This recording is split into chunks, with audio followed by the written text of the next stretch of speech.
How's it going, everyone, and welcome to another episode of No Excuses on VTWProductions.com and YouTube.com. Their favorite show hosts, Aristel. Venerian. And Vorcel, and we're here to bring you the latest news and commentary on the video games industry for the week, or we would if they'd bothered to do anything, which they mostly haven't. But if you'd like to get involved with the show, you can do so by sending us email at noexcusesvtw@gmail.com, or you can follow us on the Twitter at noexcusesvtw, or you can join us in our Discord server, which you can get to by clicking on the link that will be provided in the description of the show archive on YouTube. Yes. And my lungs are still trying to get out, but my coughing is much reduced compared to previous weeks. You haven't had a near spate of death yet, actually, since you've come in today. I tend to have them like late at night and early in the morning, but during most of the day I only have a few coughs. Yeah. Last night, I didn't hear you cough once. I'm not sure coughing. you knew. I was coughing. Here and there I was coughing. Or was that just the booze? Yeah. Well, I don't know whether or not the booze helped. Maybe it did. If you did, I did not notice last night when we were playing, or this morning when we were playing. Alright, so on the stream today, we are playing a bit of Monster Hunter, because frankly, this is the only actual time I really get to play some Monster Hunter with these guys. It don't happen all that often. And Vol is playing with his doggo. I had to get rid of the clown suit. It was driving me nuts. Yeah, that's fair. I'll put it on at endgame, or I'll find something equally ridiculous for endgame. If wearing that outfit, though, there is one doggo outfit you need to change to. Oh. Yeah. What dog? We might find it later on in the show. And if I find it, I'm going to wear it. Or use it. Which one? The pirate doggo? Motorcycle doggo. Oh, motorcycle doggo. That sounds fun. Yeah. I'm not sure So which it actually is that drops it. So none of us have actually progressed the main quest much. So Fern's only 3 quests behind me and Vol. Yeah, I caught up a little bit and then... He's at a gate which requires you to have hunt rank 100. Actually, no. So I did a bit of play during the week and it just let me through at some point. I'm at 97. You told us that you couldn't advance. And apparently the game was lying. So I just went and did a whole bunch of stuff, and then all of a sudden it just popped up and said, hey, go hunt Lunagaron. Huh. Maybe Lunagaron has a different hunter rank requirement, and it was notifying you about another quest. Yeah, it may have been 90 or 85 or something. So Fern, you can pick the I still have the overall hub progress of 100 at least. Yeah. We'll just follow you when you pick the quest, Fern, since you're the one behind. Alright. I'll set it up. We are going to go and hunt one very angry rosebush. Yeah, spiky boy. No. Well, at least Ari has learned how to use the most overpowered move in the game at this point, so... Yeah. We'll get to that a bit later. So, Espinas is, if I'm recalling correctly, the one who made the jump from Monster Hunter Frontiers, which, as far as Monster Hunter games go, have kind of been non-canon, as far as that happens. I'm not surprised. He has the single most over-designed debuff in the game. He seriously does. You mean why does it need to inflict everything? Because screw you. He's an angry rosebush. He'll do what he wants. What does Bongo Insurance give it level 4? Yeah, there's a lot of interesting monsters in the Frontier games that never really made the jump over. Like, I was hoping they'd, because of the whole Japanese mythology aspect, there's a red-only, blue-only pair of doggos they could have brought across, which fight in tandem, which would have made for an interesting fight. But they didn't bring those two across. There's a rich vein of material in that game. I wonder if they are going... I wonder what sort of like their internal policy is sort of for managing those monsters, because certainly there's a lot of like mechanics material that they can draw from to create new mainline game monsters. Yep. But so, as Espinas shows, occasionally they just bring one across. Mm-hmm. So I'm wondering what makes the difference there, because some of those monsters in that particular offshoot are incredibly wacky. Yeah, I'm wondering if maybe there's some sort of legal thing going on, because I'm not entirely sure that they were made by the main Monster Hunter team. Well, I mean, realistically, Capcom should have all of the IP rights to everything in it, because it's under the Monster Hunter name. You'd think so, yeah. But if they've brought one across, I hope we get to see more of them. And maybe even a few of the additional weapon types. Although some of them are a bit wacky. Locate anti-Dobras. Don't know where they are on this map. Anti-Dobras. Is there an Okay. anti-Dobra? I haven't looked. Alright, I didn't bring my doggo. Alright, so this is probably going to go badly. Hang on. Doorbell. Yep, there's your questionably quality pizza. So, we'll dive straight in while we do some huntstering. As far as weeks go, I haven't been able to do a whole lot because time keeps, existing. Because you have to behave Why like is an adult. that there? Did you just... Why would you do this? I didn't. Why? Astalos just screamed at me and ran away. What are you... Oh, you're talking to him, are you? Yeah, I was going to come and rescue you, but I did a poor job. Oh well. Ooh, red. Nice. Just, let's go hit a rose bush with a lightning rod. Ba-dum, ba-dum, ba-dum, ba-dum, ba-dum, ba-dum, ba-dum. I think I went the wrong way. Never mind. Whoa! Hello. So yeah, it's a good time actually because I'd like to see some of the really weird, well, not necessarily the really weird ones, but the really fun ones brought across. We don't need another praying mantis Gundam. That was just weird. Actually, can I bring this? I need bits off this. What do you need? Nagakuga bits, or Nagakuga bit, singular. I'm going to see if he's going to come. But he is a very angry kitty as well. Unfortunately, this Astalos has made it very hard for me to get much mileage off of this rose bush.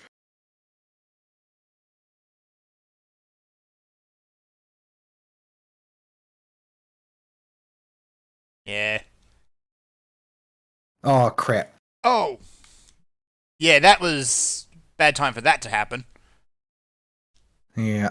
Unfortunately, it is what it is. Holy Well, get it. cow! Sorry, angry kitty coming through. Maybe we should have stopped to collect sparrow birds instead of just leaving in. Meh! Oh, which means I need to actually use my buffs. Buffs. You guys forget your ruin. No, we just, yes, I did. Oh yeah, also that.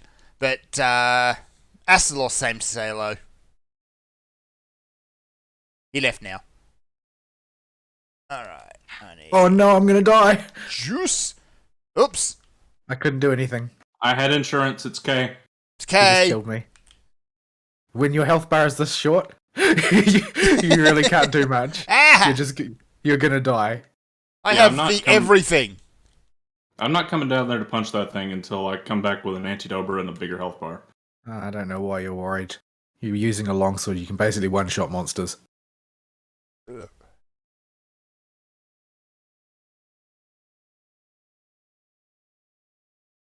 I don't actually know where the sparrow birds are on this map. Ah! I just face planted into Astalos again. He likes you. I'm gonna avoid him this time. Yeah. Anywho, so as far as week goes, I did do a little bit of Monster Hunter. Got through Lunagaron, who wasn't too bad. After fighting Odogo, and getting Odogo down pat in Worlds, half of Lunagaron's fight just kind of disappears.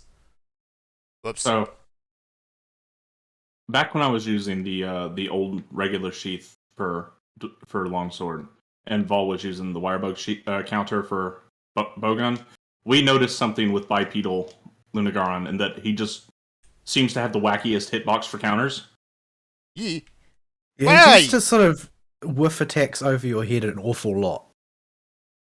And when you try and respond, he just doesn't seem to sort of work a lot of the time. I don't know. I think it's probably because he has two distinct modes. Yeah. But his hitbox changes shape and it's not very consistent. It's a bit janky. So yeah, and that is why we don't like the Angry Rosebush. Because Espinas just does that. Well, he burns you and poisons you and paralyzes you simultaneously. Yeah. And every Right, now and this again he just flips his lid and just stomps on everything. Right, I've got some spirit birds now. Yep. I'm I have an Antidobra. less fragile. I will just kick this rock lizard because it's there, and that's what you do with rock lizards. It is what you do. Alright. Ah, it's Ouch. raining doggos. He's. Oh, come on, man! There's an Antidobra over there if you run to it. I can't stand up, so it doesn't matter if there's an Antidobra over there. Where's the Antidobra gone? There's no Antidobra. No, did it wear out? Alright. So this has basically been my week. I tried Espinas before the show solo, and yeah, I got. He said no. He said no. I even had the assistance of an exceptionally angry Mizitsuni, and still said no. You know, the bubble snake helped. I don't know what it did to that Bubble Snack, but Bubble Snack was cranky. But Bubble Snack wasn't cranky at me, so that's perfectly fine. Honestly, actually kind of reaching for things to talk about during my week segment because I haven't done much. Yeah, I'm pretty much in the same boat as far as that's concerned. Yeah. I haven't even played much more of Dinkum because that game is just one of those ones you kind of turn the game on and then turn your brain off. Like Animal Crossing and all that, so even if I did something in that game, I wouldn't probably remember any of it.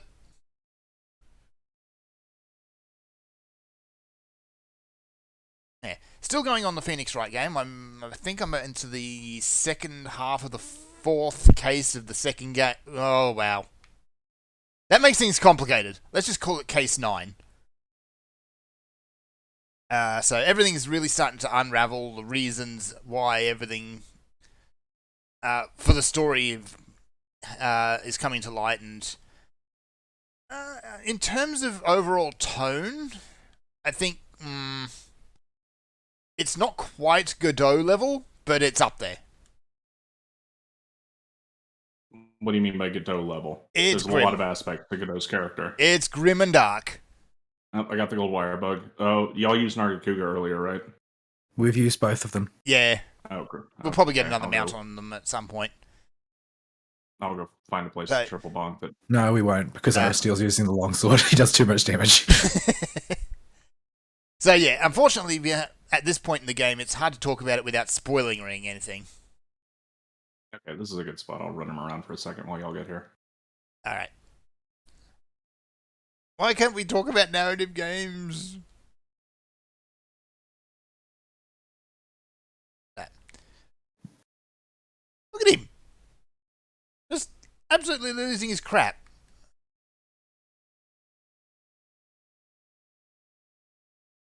All right. So if I hadn't said it before, I will definitely say that Great Ace Attorney is one of the better Ace Attorney games. Essentially, you've got 10 cases that are building all onto the one thing. And having bought, if I had to have bought it as 2 games, it wouldn't have had the same impact.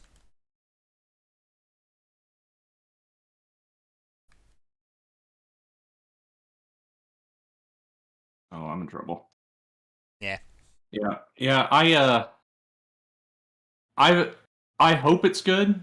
I would like to hear a good report from an Ace Attorney game, but I just really wasn't into the last one, and Dual Destinies took forever to get rolling. Yeah, it did. It really did. A lot of its cases just weren't very good. The best case had nothing to do with the main plot. Yeah, all the stuff with Athena and Black Quill was great, and their story they had going on. Yeah. But everything else to do with that main story was really dumb. Yeah.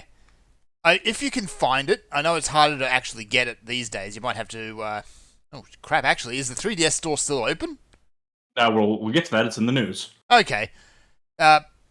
If you can, play Phoenix Wright versus Professor Layton. That one is great and has a really solid story through it. Is that digital only, or do physical copies exist? Physical copies do exist. But, yeah, good luck finding them. I bought my copy digitally, so, yeah. Well, in the US, it's not as hard to find used stuff. Oh, yeah. Also, I have, live out in the middle of nowhere, so there's that. Yeah, you also live in the sticks. Yeah. Like, I live in the sticks, but civilization is, like, right next door. You live so far deep in the sticks that you have to drive for, like, an hour to get to the grocery store. Well, it's not quite that bad, but what passes for civilization is an hour. It's actually an absolute hellhole, and you should never go there. So there's that too. But yeah, I'm liking this one a lot more than I like Dual Destinies. I think Dual Destinies, if they'd taken Athena's first game and combined the two and kind of trimmed out the fat, I think that would have been a lot stronger experience. Because it's like Athena had her game, and then they just kind of forgot about her, except for that one case where it's, oh, right, Athena's a thing. Let's do a thing.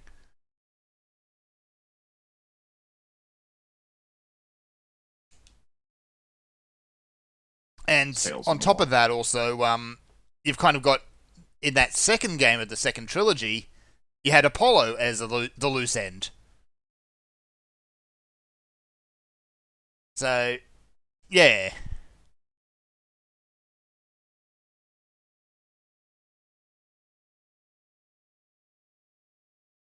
So, yeah. Yeah. It's, and Spirit of Justice, I'm not even sure how to properly convey what was wrong with that game, because everything about it just felt either like a rehash, or they just were trying to be silly instead of telling a good story.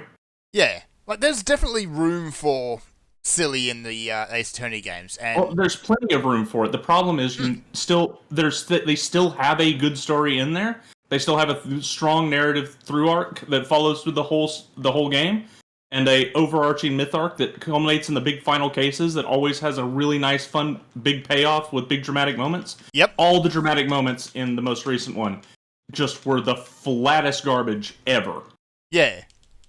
And the fact that the prosecutor donned her Monica Rial outfit was just what? Yeah, that literally made her a Disney villain. Yeah, she went full Disney villain, and it was just what. So there is, of course, the obligatory prosecutor change in Great Ace Attorney, and it honestly doesn't change much. Yeah, does he get culmination to his story, the first one? The first one, it's his story runs through the entire series. I haven't actually reached the end of his story yet. There's still more to go. Do we know if this was meant to be a double release, or if this was the first one was its own standalone thing, and then No, it was always meant to be a double release. You can play the first game as a standalone and, get a bit of enjoyment out of it, but there's so many questions. Oop, there goes his tail. There's so many questions left unanswered at that point. It's like, you got to keep going. And some of the stuff really doesn't even start to come to light until the start of the second game. I'll throw an Antidober out. Behold the great longsword Scoot. Why is Zappy Boy back? I still got my gold. Nice. Bonk that Zappy Boy. I'm just gonna carve his tail. I'm just gonna sort of run away and reload all of my many different magazines of ammunition that all need reloading. Yeah. Also, there's a bad kitty in the next zone over, so he might come along as well.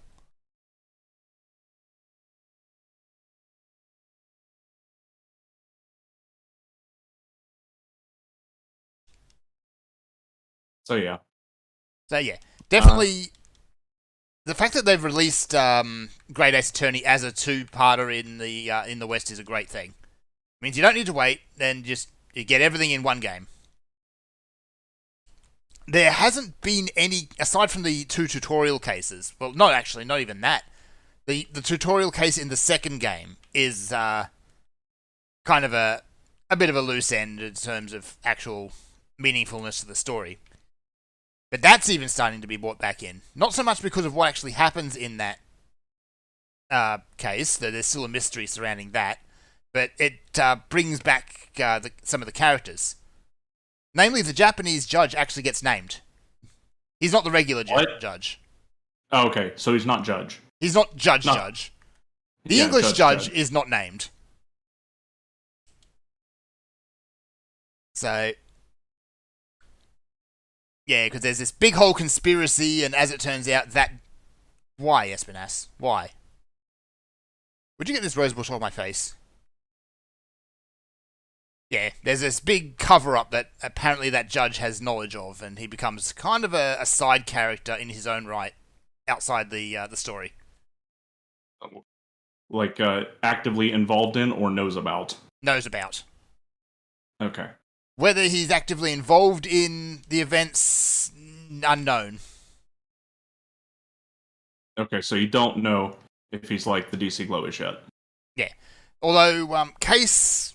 I'm losing track of the count now. Case number 8 does track on one of the things that has been kind of a sacred cow of the Ace Attorney series, unless Edgeworth is around, and that is the fallibility of the coroners.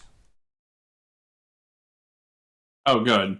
So we can finally question Edgeworth revising the autopsy report like 80 times? Well, Edgeworth isn't in this one, but yeah. Well, yeah, you know what I mean. Yeah, I know what you mean. This He's is probably tired. Edgeworth's great-grandfather. I've got a trap. You had enough of this boy. I've had enough of this boy.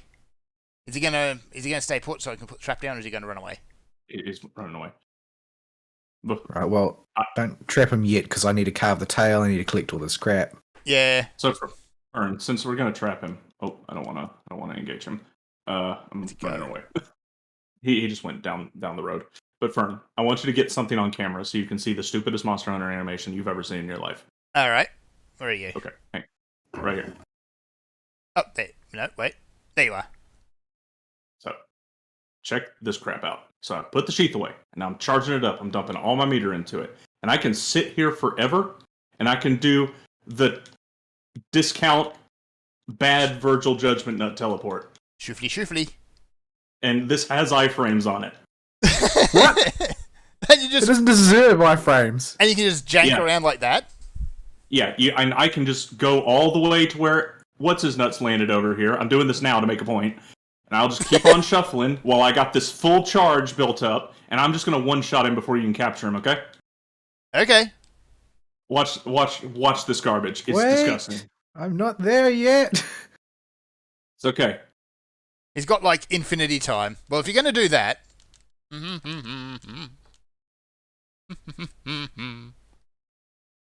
just That's more of a hindrance than a help, to be honest. doesn't matter. It's going to make things better. Explosions make everything better. Unless Did you just whiff it? No, I hit him. The one attack hit him. It hit him for 1.2k. Oh, so Plus the less bonus. than my shot would. Yes. Yeah, your shot does more. But it takes me like 8 seconds to fire the sodding thing. I've got nothing that can do even remotely close to that damage. I don't have that gun on me at the moment anyway. It's Oh, fine. this is a support gun. If you still want to capture him, I just wanted to show off the stupid animation to prep the audience for me. Well, he's probably nearly Ah. dead now. We might as well just nail him. Okay.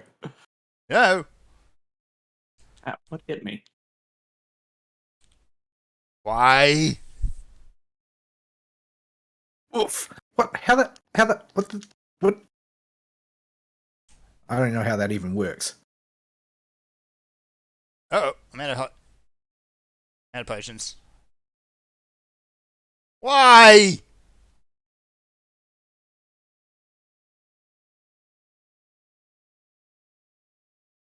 Okay. Oh, whoops. You really just- like bombs that much, huh? No, I guess so.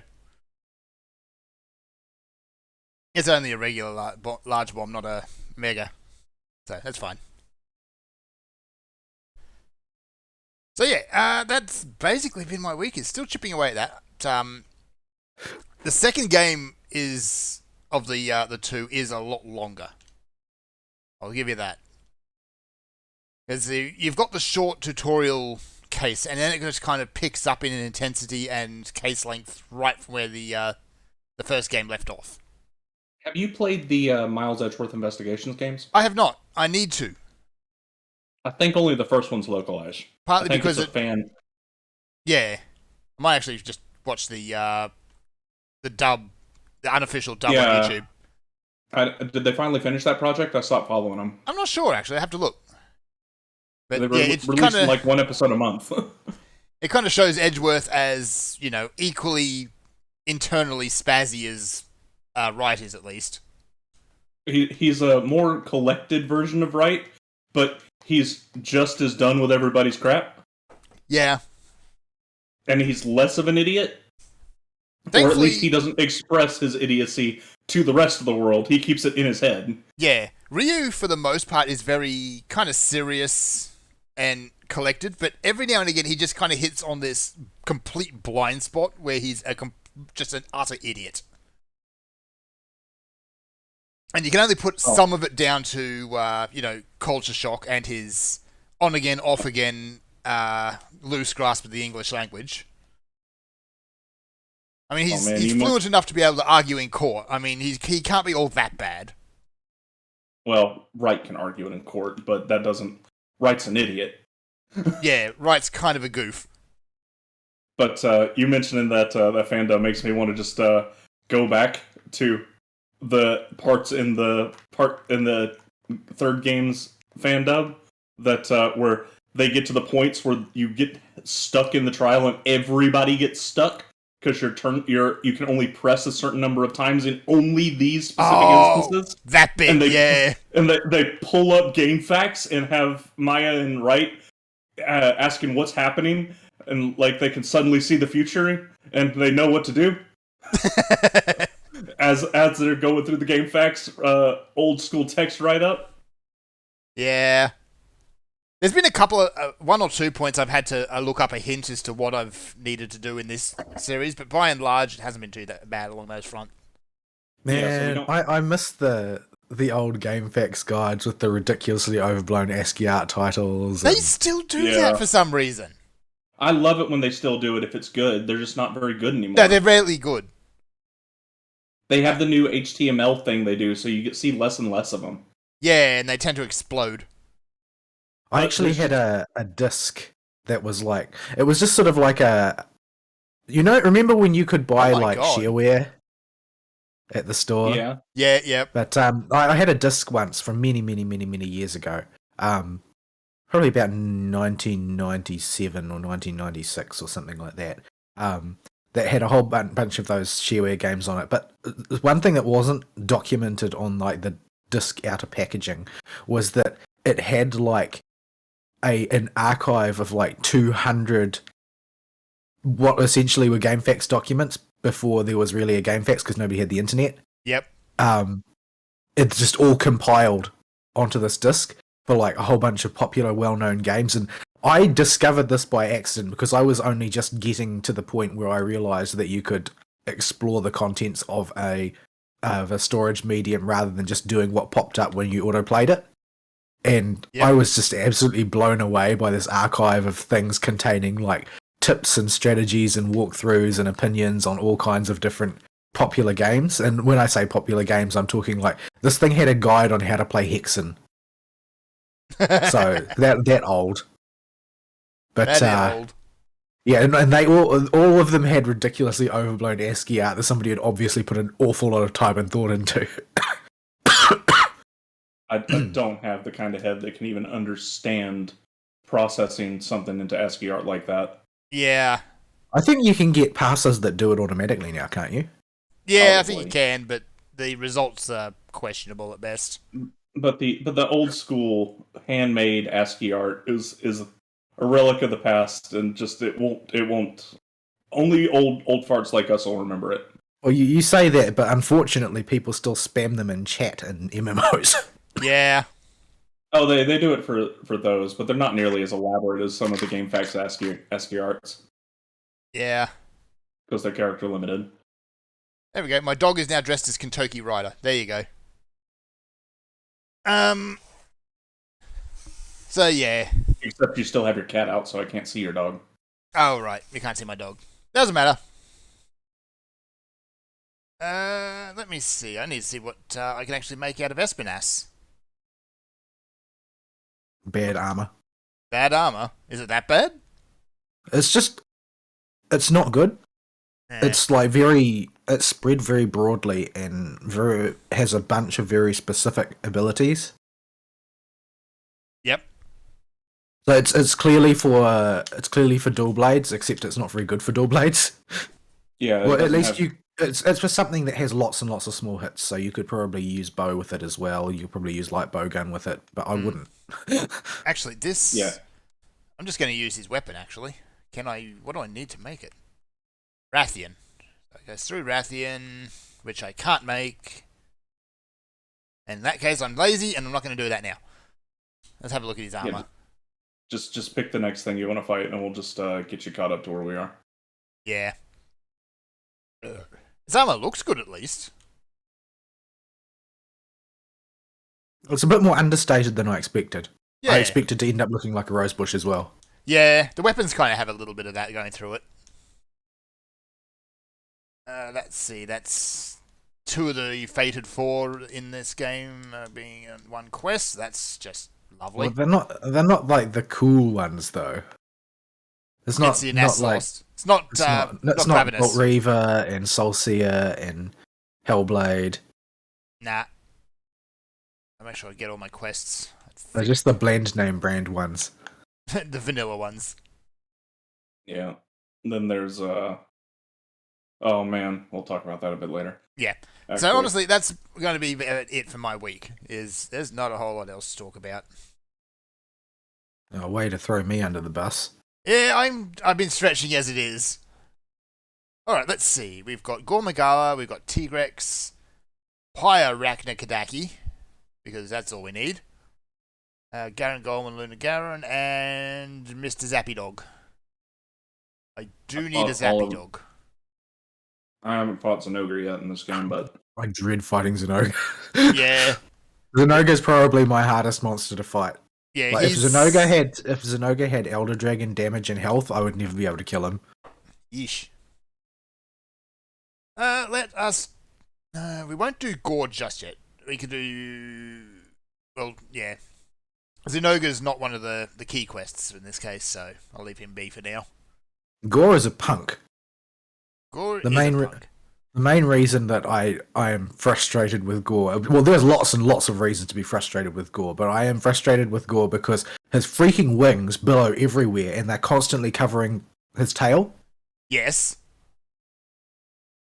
Actually, Yes, they are. getting time on tail is incredibly difficult.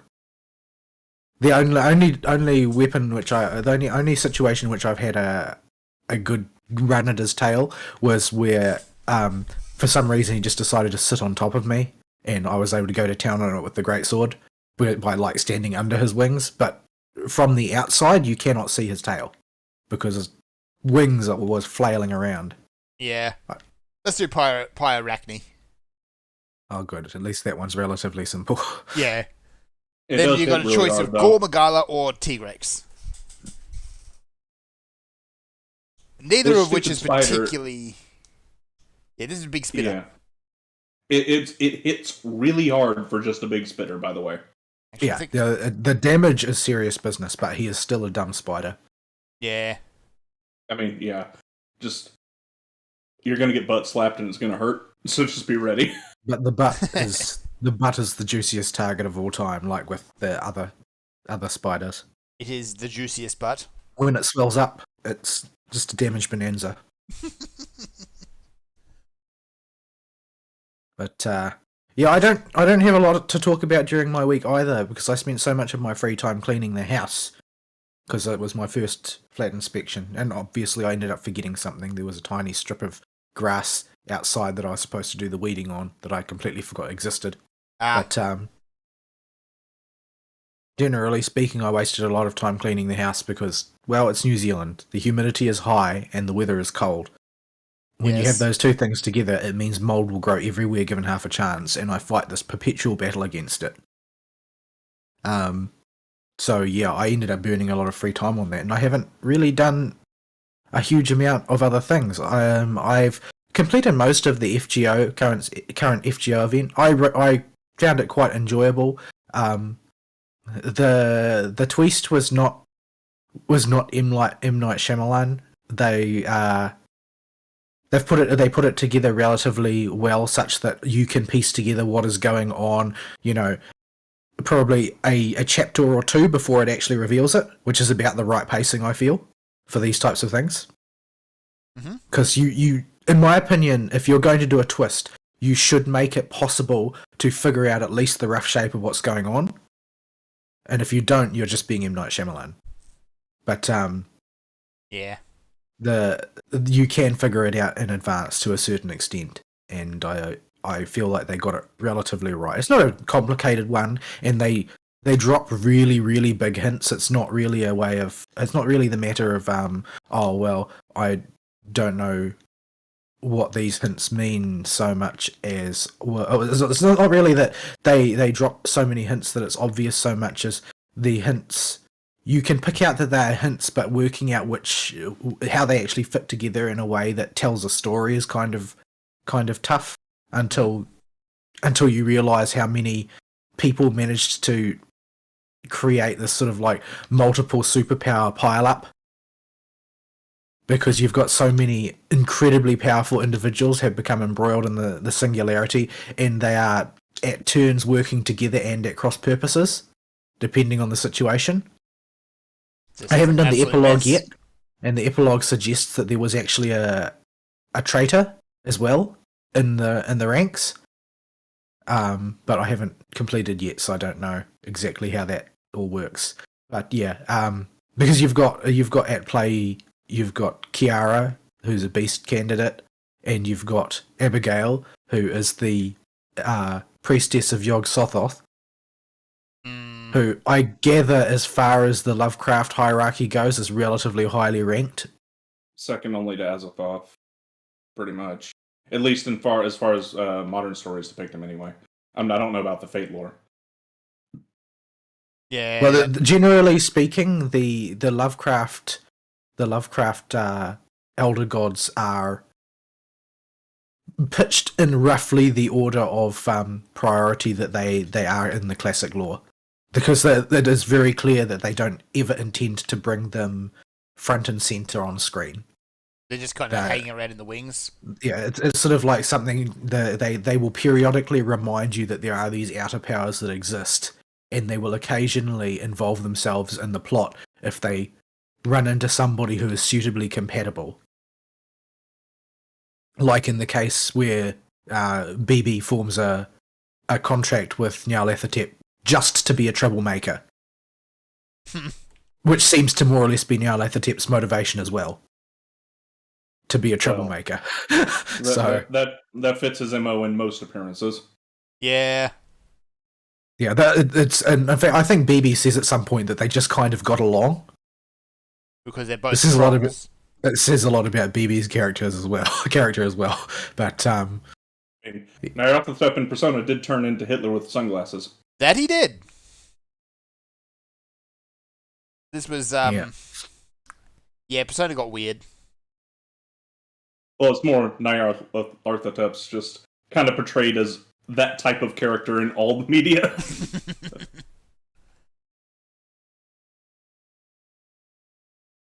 But yeah, so and the antagonist of the primary story this time turns out to be Shu Fu, who is the head alchemist, I guess, that was sent by Qin Shi Huang to the east to try and create the elixir of immortality. Mm-hmm. In Lost Belt 3, the venture was successful.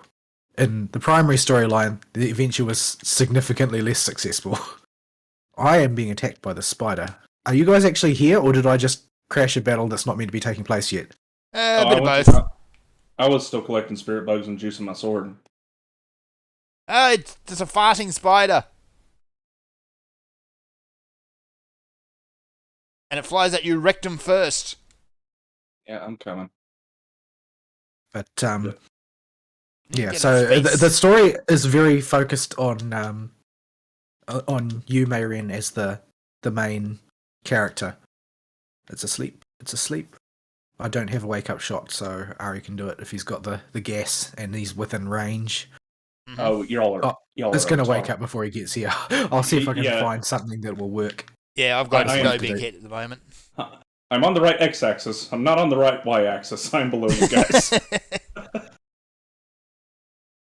Oh, that's not gonna fucking work. This'll do. No, it didn't do. It hit his mandibles. Man. The problem with this monster is that it has too many targets. Yes. So you can hit things that you didn't intend to hit on the way to attempting to hit something else entirely. Can I please get red juice? Hang on, maybe I can do it this way. Where on a spider do you even get red juice from? Its face. That's it. But his face is always protected. I can't heal!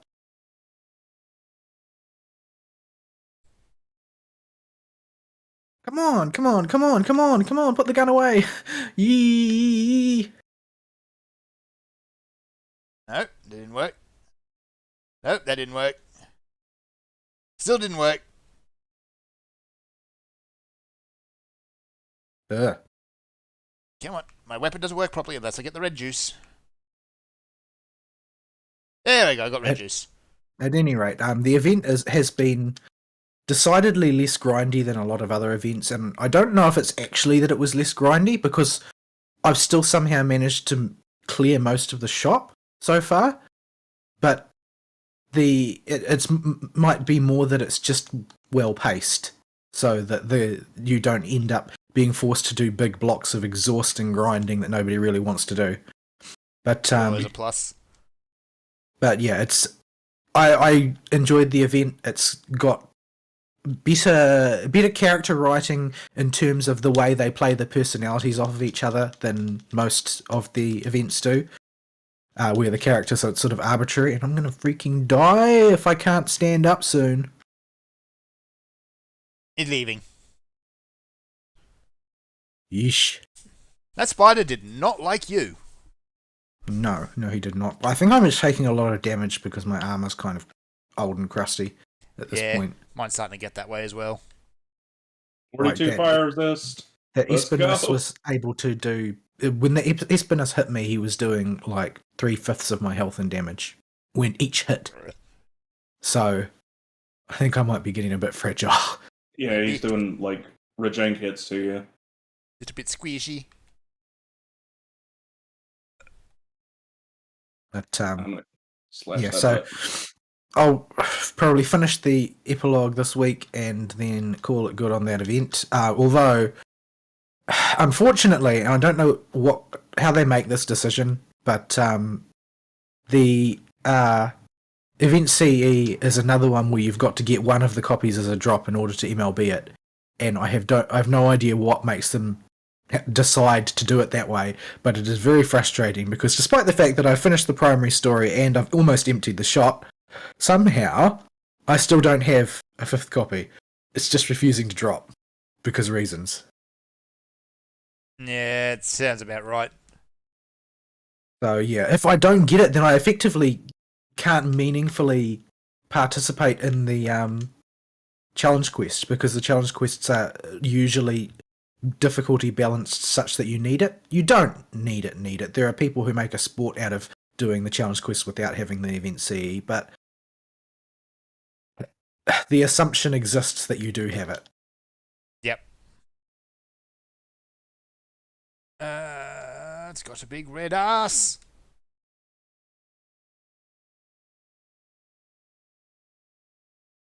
Yes. This glowing target is delicious. However, he is also attempting to slap me with it at the Yeah. same time. Oh no, I'm going the wrong way.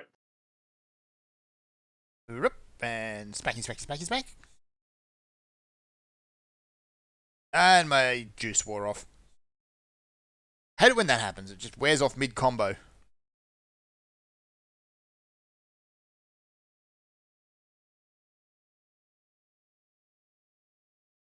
Alright.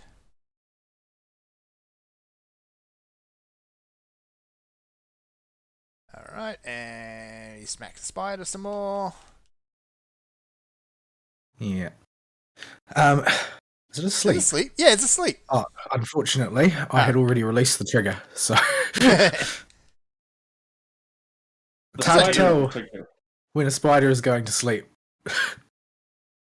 But yeah. So SFGO event, Pinecone rerun event for summer also happening. Not sure how I'm supposed to balance my resource expenditure, since for some reason they decided to overlap it perfectly with the triple drop rate campaign, which is a crucial time in gearing up your dudes, Your your dudes. units.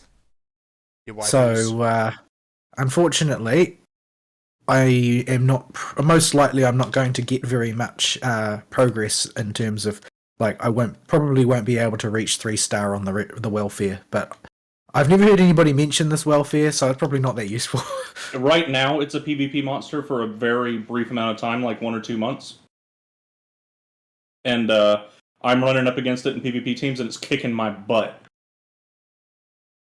But other than that, it's got this very brief stint where it's a PvP monster, and after that, it pretty much just becomes a non-important character once Luna comes out.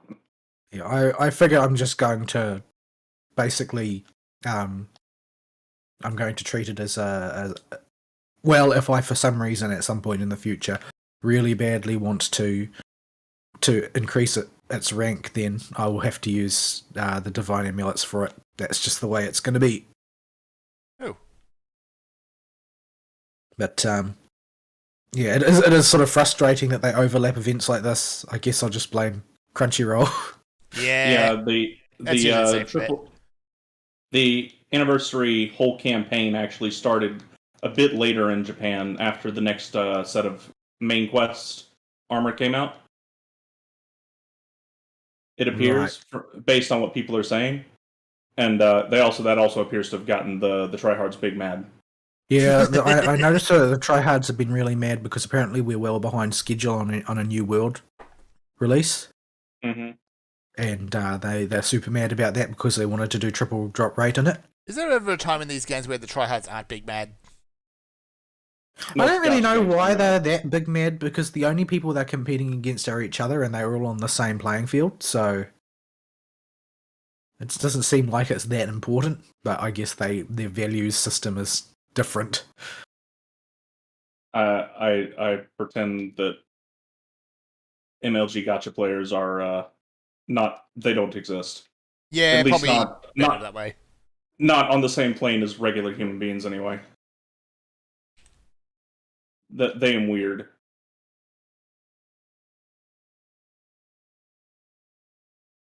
Yeah. Anyway, I've made a little bit of gear progress on my characters, and as a result, I can now two-turn the very hard boss of this event, which is of course a very easy one, without losing all my characters all the time. So I'll consider that practice, and I'll consider that progress in its own way. What else? Oops. PvP's still a wash, obviously. Yeah. waiting on Nenica. No, maybe Ari can help me figure out what I should be doing. Yeah, once we get you any magic option at all, we can start working on how to build PvP teams. Well, I got Maho. Yeah, Summer Maho is... I don't know how she performs in PvP. She's really good in Tower Luna. I don't know where she is for everywhere else, though. Well, I mean, they say for like clan battle, you kind of need to have 2 magic teams and a physical team in general. I don't know why they say that. It's something that I've seen bandied about, but that means I'm gonna need an awful lot more magic users than I've currently got. But yeah, I don't know when is Neneka's banner. It can't be too far away at this point, Yeah, surely. Oh, hello. it's I've got it on the spider. I'll want me to just triple bonk it or take it somewhere. Might as well swap over and get some more materials out of it. Oh, there's Magnum Hollow there. there's a Magnamalo, right? Yeah, he's just Literally right there. in front of my He's face. just kind of chilling there. But yeah, Neneka's banner is real soon. If it's not the next banner, it is definitely close. Why didn't it swap?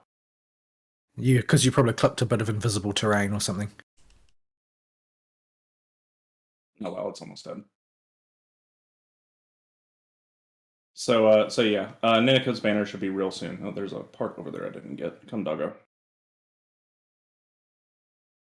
But yeah, once Neneka comes out and you get a magic damage dealing option that's built up, we can work on your PvP teams a bit and get you something that'll at least get you up to your in the ballpark of your level appropriate for arena. We can get you a track of characters to work on. Yeah, The the issue is getting that day over day Jules contribution. Because at present, it's just a straight up loss in Jules every day if I try and do refreshes to advance my gearing.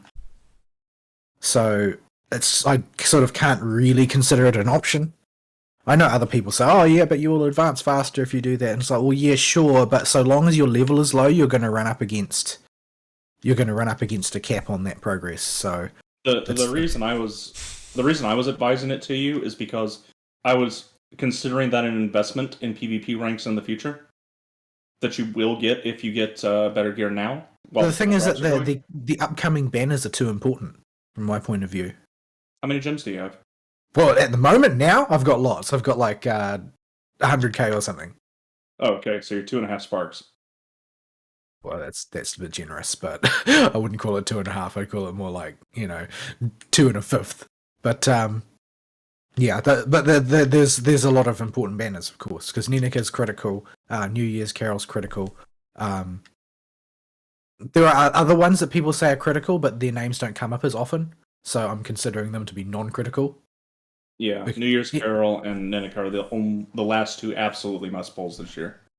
Well, for you, yes, but remember, I'm also looking at reruns, so like, yeah, New Year's Yui is considered critical by a lot of people. Oh yeah, I forgot she's rerunning. Yeah, she's super helpful for dealing with the AoE damage bosses. And you said that there's also sort of like a good argument to be made for Valentine Shizuru and for Halloween, whoever it was, I don't remember. Shinobu. That Halloween Shinobu is purely a PvP investment, and I don't know how much longer she'll be viable. I think that the PvP meta is probably going to be unrecognizable by the time New Year's Carol comes out. Yeah, and well, Nobu may or may not still be useful in the context because of the way her UB works. You just don't have any other UBs that hit the lowest health target on the enemy team for a colossal amount of damage. Yeah. Anyway, so that event is rolling on. Like I said, I've had decent luck with the free gacha pulls because I got Summer Maho not once but twice, and I got Greya, who I had completely forgotten was in the game. Yeah, but I don't know how good Greya is. Like on paper, she looks like a less suicidal version of Ilya, but also nobody seems to use her. So it's because nobody rolled for her because she's getting phased out by Neneka, and yeah, she's just going to get power crept too hard over the course of the next 6 months. Yeah, and when she initially came out, everybody was like, she's really good, but we're finally getting some magic characters, and the ones that are coming out later this year are even better. Yeah, I guess it's just for people who really like the character, for whatever really reason. like their lesbian spellcasters. I prefer them when they're angry, jilted exes at each other and fighting with each other in Shadowverse and the Dark Set. That's dark in a very different way. Oh, why?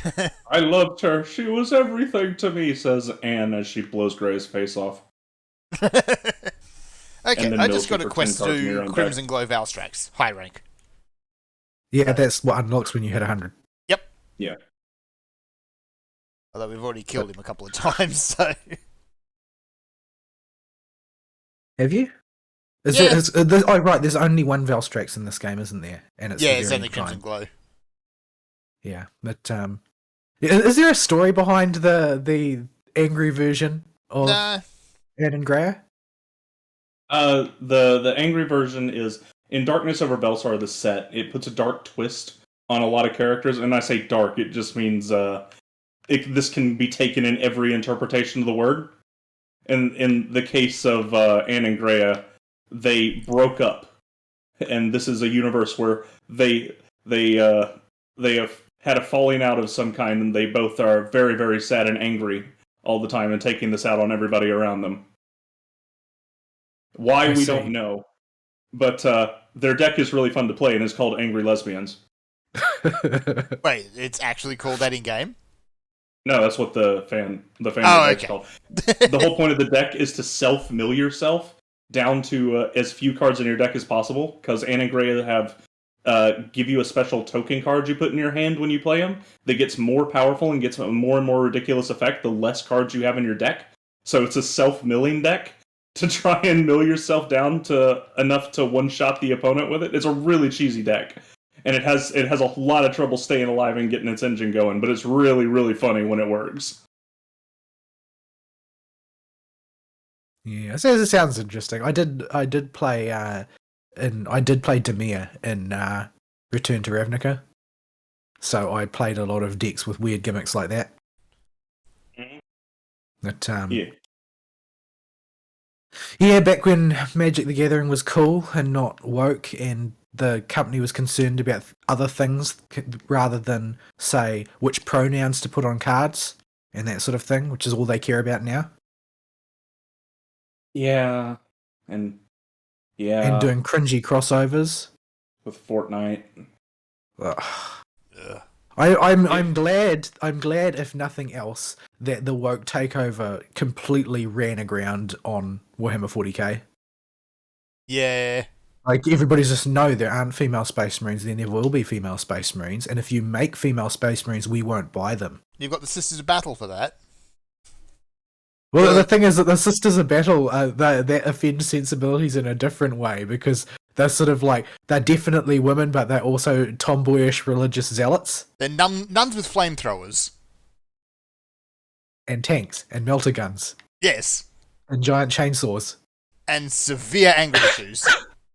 I don't know why anybody cares about the Space Marines when the Arcs are clearly the best race. When the what now? What'd you say? When the Arcs are clearly Da the best boys. race. Orcs. Orcs. You just know there's some woke tard out there trying to push da girls There can't be. as a thing. I'm going to go into denial. Technically, on that there's one, not even because da boys. because my mind can't actually make it work. They are da mushrooms. They are End of mushrooms. story. Yes, space mushrooms. There's somebody out there who's doing it, and you know it. Yeah. Well, I'm sure the Rule 34 exists, but Oh, almost certainly. Because, yeah, I don't really want to know because they're mushrooms. they They're are mushroom space people. mushrooms. With Daka. The source book of incredibly dubious canonicity now, Xenology, goes into great detail. But yeah, I think that they've decanonized most of Xenology because they didn't get a scientist to write a science book. Like, it's a fantasy science book, but you need to also write things that are not flagrantly untrue. Yeah. So they made a lot of mistakes. They put in a lot of things that didn't make any sense, like biologically speaking, they were just nonsense.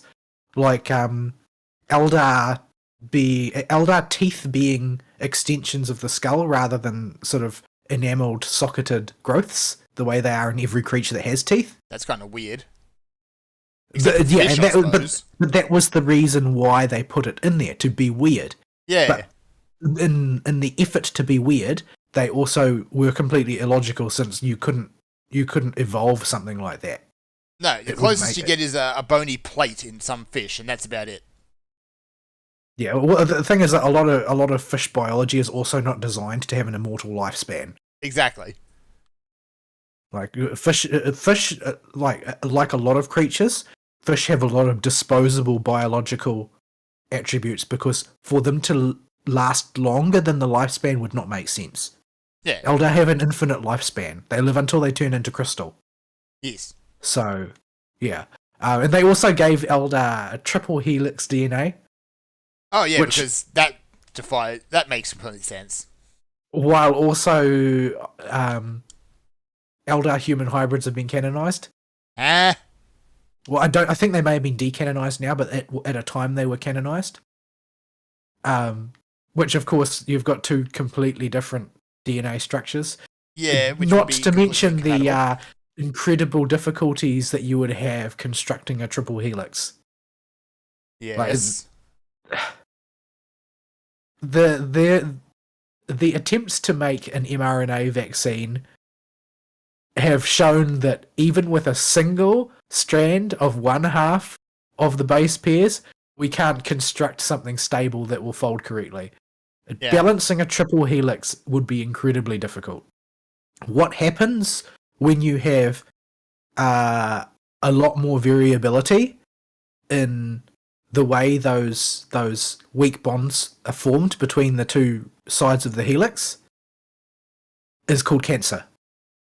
Yeah. Oh, now it makes sense. The Eldar are a walking tumor. Basically, yeah. I mean, Yeah. you could if they had somebody who knew about biology write it, you could actually make a really good case like this that you could say that during the heyday of the Empire, they sort of genetically engineered themselves using their superior technology, such that their entire race had a triple helix, so they could carry more attributes, more variations in their DNA and whatnot. They'd have to completely fabricate a form of molecular biology that would permit it. But then you could go ahead and say that the reason why only like one new Eldar birth happens every couple centuries at best is because their DNA is so cancerously unstable that most conceptions just miscarry. Yeah, see, Because that it's so would make unstable. sense. That's what a competent science, not even a science fiction, a science fantasy writer would have put together. Yeah, and you could do that, but instead, Xenology is just rife with this kind of thing, and it also hacked off a lot of people because it dropped a lot of hints that the Tau were originally a genetic experiment by the Eldar. No, the Tower were a mistake. And basically, they had modified or created, it wasn't really clear, a race to contain a gland that was extracted from Tyranid DNA, causing a race of conventional sapient beings to behave in a sort of pseudo hive-mindish fashion, where people were oriented towards an ethereal greater good that didn't make sense on an individual sort of selfish self-preservation level. I mean, they are space communists. Yeah, and that's the thing. They tried to arrive at space communism from a naturalistic perspective, and it was not terribly successful, and all the Tau players got mad because they just wanted to be high-tech space weebs. Yeah, which is what the Tower is supposed to be. They're supposed to be the quote-unquote good guys. No, they are not supposed to be the good guys. The Games Workshop went to great lengths to try and correct that perception when it started to emerge. That Yes. they no, this is the grim darkness of the future. There are no good guys, and as a side effect of that, they ended up being very successful in making communists look really, really evil. Yes. Because they forcibly sterilize all of the people that join their empire to make sure that the undesirable elements of their empire die out due to low birth rates and that sort of thing. Yeah. You know, Conventional communist tactics. that little thing that happened at the height of a certain empire. Well, it's still going on now. I mean, if you look at China, their birth rates are in the toilet. Mm. Because they tried to suppress population growth intentionally so that they could socially engineer their empire to be the right size and shape. But, yeah, so Warhammer has managed to avoid the worst of the woke plague despite the sheer amount of wokery that exists in their sort of design and middle management level. Corporate is obsessed with money. Oh, yeah. and they will not allow the production of anything that could harm their profit gathering, which sets them apart from a lot of other companies which create woke products because they don't care. That pushing the message is more important to them than turning a profit. Yeah. So it's either Nothing is more important than money to Games Workshop. Yeah. So it's either they're trying to push the message, or they've got this horribly mistaken idea that people actually want this crap. Yeah, that's not a thing. That's People don't being want this proven crap. to be incorrect. Like, Yeah. And until your sales figures come in, you can have your middle management tell that to people that, oh, this will totally sell well, but Yeah, so eventually the they sales figures will come in. they make all of the announcements about how Warhammer is for everybody, and they do the rainbow flag crap and all that. But in the end, every human in that setting is a space fascist. So Yeah. There is no good in that universe. Well, except for maybe the memes. But yeah, like everything is just bad in the Warhammer universe. But I did very much enjoy that when they made a sort of a company statement to denounce the Imperium of Man as not adhering to their values as a company, Yes. and they in doing so they made the ruinous powers argument against the Imperium. Yes. Like it was like, oh well, they are literally presenting the Chaos Force's point of view on the Imperium of Man. But yeah, it was quite funny. Anyway, as far as other things this week, I have done very little. Mostly gacha games. I played a little bit of Monster Hunter, off and on, but only like a tiny sliver. I have sort of moved from using Pelicos over to using Double Doggo. Not really because Double Doggo offers extremely high strategic and support benefits, so much as it offers more inventory space. And I got sick of getting to the end of a fight and then realizing that I was having to frantically sort through my inventory for things that I didn't really need so that I could ensure I could actually carve the monster at the end. Is it just because you're carrying too much crap, or are you just accumulating too much crap? Well, I carry the kitchen sink around with me a lot of the time, and I pick up almost everything that I go past, especially since I started playing Bowgun. I always pick up the ammo berries, which are things that historically I have not really worried too much about. But the thing is that if your ammo is full, then the ammo berries just go into your pouch. Yes. And you pick up an awful lot of them. And when you habitually are picking them up to ensure that your ammo levels don't go down to critical, then you end up carrying too much crap around, basically.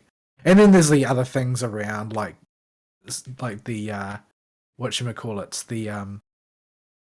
the sun-scorned grasses and the water plants and all those things. You know, the plants which you might technically need at some point, but you never actually use. I end up picking up all those as well. And by the time I kill the monster, my bags are full. And yeah, we end up in the aforementioned frantically sorting through the bags for what I can drop so that I can carve. But yeah. Yeah. I think, giving the doggo a saddlebag was a step in the right direction, but I think you just need a bit of a tidy up in terms of inventory management in this game. Well, I think the first thing that they should do is they should get rid of armor talons and armor charms and power talons and power charms. Like, I don't believe they don't add anything to the game. Like, there is a strategic value to them as well. You will sacrifice X spaces of your bag in order to have Y additional small bonus to your power and armor, but you're going to do it because this game is about optimizing stats one way or another. Yeah, there's no way you're not going to do it. So yeah, it just, to me, it doesn't make sense to not have them, and I think that they should just remove them. They should just balance them out of existence. Because it's a waste of 4 bag slots. Yeah, And I'd like to see them get it. Maybe just make it something you craft once and then not do it again. No, I don't. I think just get rid of it. Just get rid of it.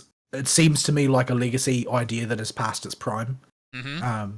because it's a small, very small change, and like I know that there's a trade-off. I understand that there's a trade-off. The problem is that it requires you to carry around almost perpetually something that is completely inert. Yeah. If it was an item, like it was like carrying an item that you would use that would give you a 30-second buff or something, then I could see carrying it around as a utility item. But no, it's just a totally inert stat stick that you carry in your bag. Yep. And I think that that's an idea that really we don't need. It's not useful. Yeah. World cleaned up a lot of the old hang-ups from the previous games, but there's still more stuff that can be done. Yeah, but that's just one example of things that are wasting my bag space. Beb! There's also my obsessive attempts to carry both types of traps at all times, despite the fact that I very rarely actually trap monsters. Yeah. Yeah, Yeah, he's ex-Bodhi. Right, I got the crow. Nice. We good? If you go to where the Barioth was just at, or where he's at now, there's a ton of shiny crap on the ground. Oh, yeah. So, have you ridden every monster on the map already? Not Gore himself yet. Right. I don't know where Barioth was, so I don't know. Right where I'm at right now, the blue one. Blue. Okay.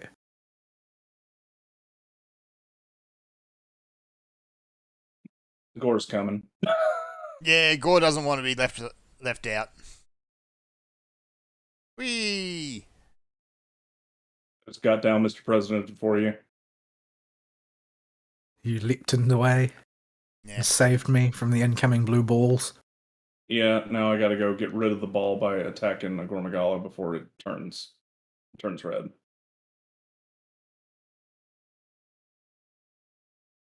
Yeah, we might get Phase 2 Gormagala at the end game. We'll see what happens. The Shagaru. Shagaru Magala. Where he drops all his scales and goes Super Saiyan. I guess I'll just bang him against the walls. Yeah. I was, Let's find some walls. You're in the worst possible spot to find walls. there's Oh, bonk! Get that tail! I'm scooting.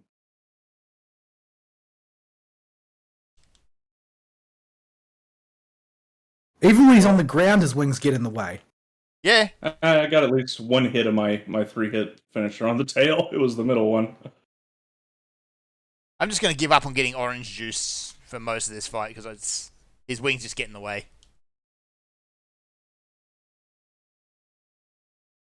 God damn it. Yeah.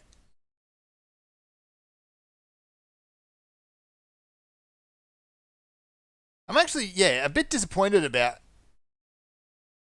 Oh. Did he... Oh, never mind. He's up. Yeah, a little bit disappointed about Gore's appearance in this. He just turns up. Like, I found 4 had such a strong storyline running through it because of trying to figure out exactly what the frenzy virus was, even though it's not a virus.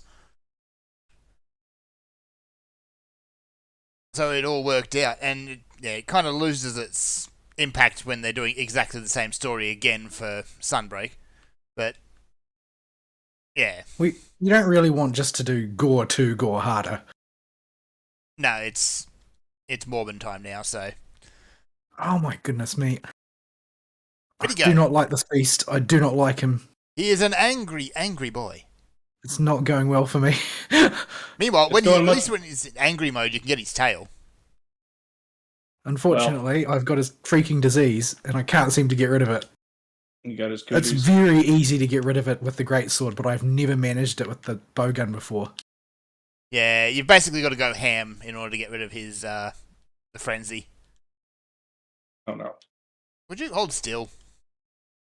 No, he's gonna come bot me. Like, I Ow. just don't know. I don't know what sort of like motion values or whatever are associated with removing this debuff, because it takes about 6 to 7 hits with the greatsword to remove it. Grand total. Yeah. I've hit him probably 40 or 50 times with the bowgun now, and still no dice. Yeah. On the plus side, But- it actually gives you a gauge at the top there as to your progress of getting rid of it. A gauge that basically just laughs at you. Yeah. Ow. It shrinks less and less with each nullberry. Yeah, I think you can eventually null it off, but... No, you can't null it off, but you can use a nullberry to make the bar go down, but every subsequent nullberry takes less and less off the bar. Yeah.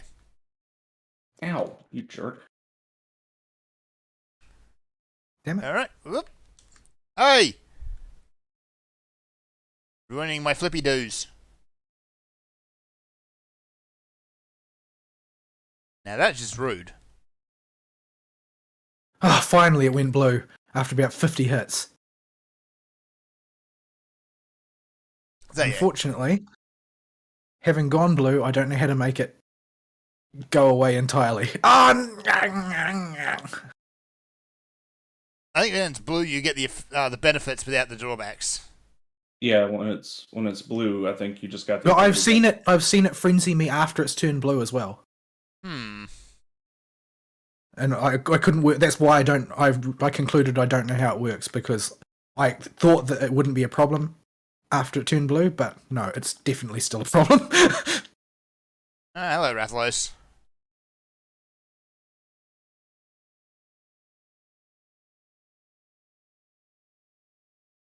Oh, well, we can take Rathlos for a ride.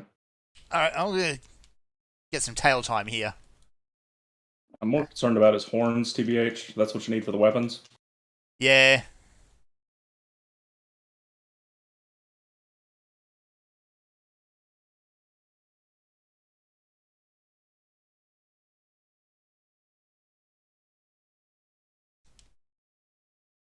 Oh, what was that? His tail should be almost off. I think it was wings. No, his tail's broken. It's not off, it's just broken.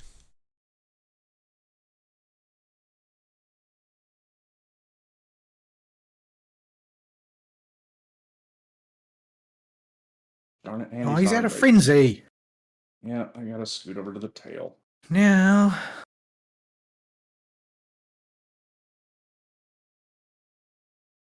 This tail has got to be almost off. There is no way this thing hasn't come off yet. There it goes. yeesh.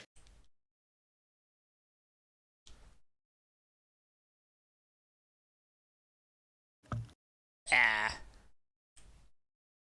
And I got the frenzy done again.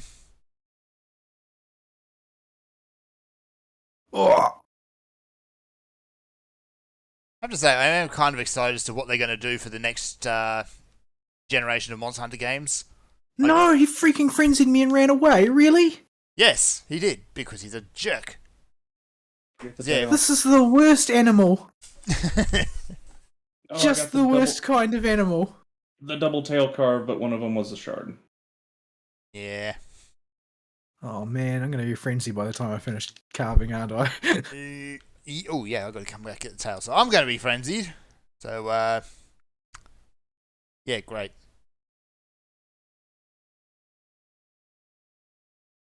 So yeah.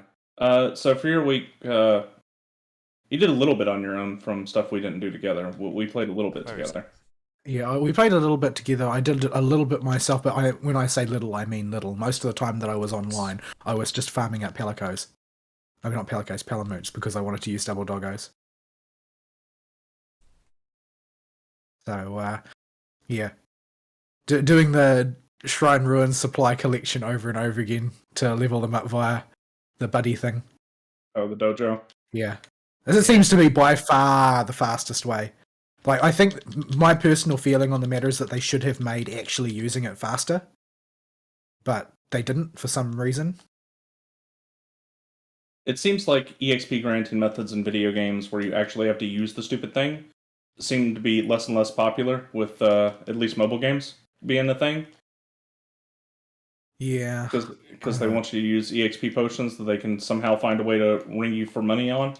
Yeah. I know that the culture is a very time is at a premium and you shouldn't want to spend time doing things you enjoy. But doesn't mean we won't necessarily want to spend money doing it either. Well, this is...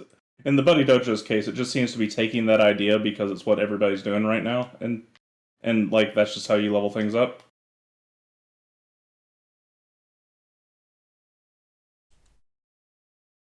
Oh my goodness, I just took a nullberry and then while I was eating it, he hit me with the blue ball again and undid everything.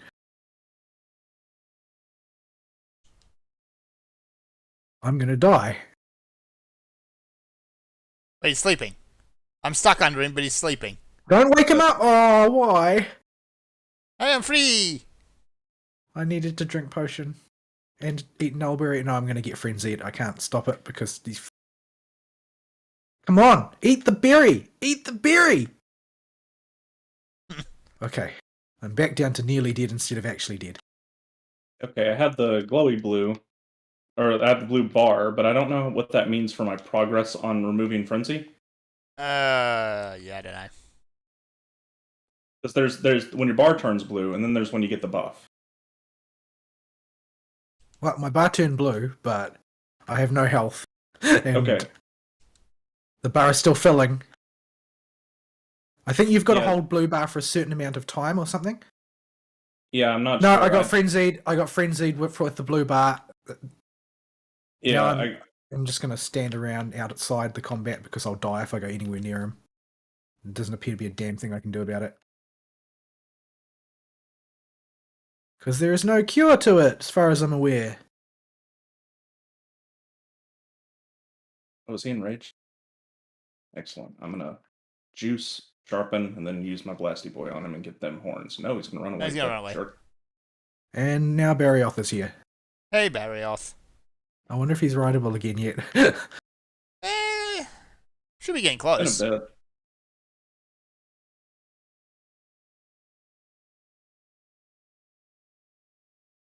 Whoosh! Oh, there's a defense up. Finally, I managed to get out from under him. There he is. Ack! He noticed me. I can see that. You get his horns? I'm not sure. Yes. Nice.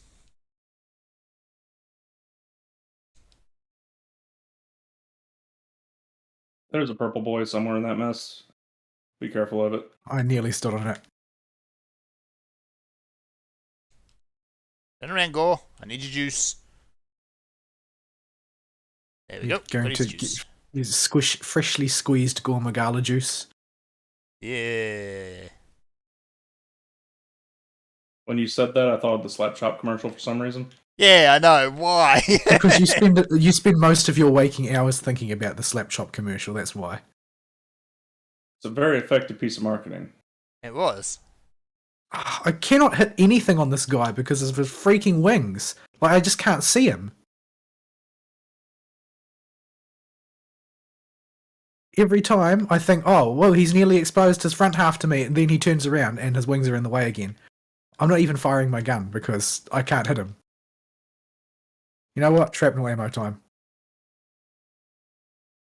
Oh, great. Now you turn around. Of course he does. Oop. You know what? I don't even care.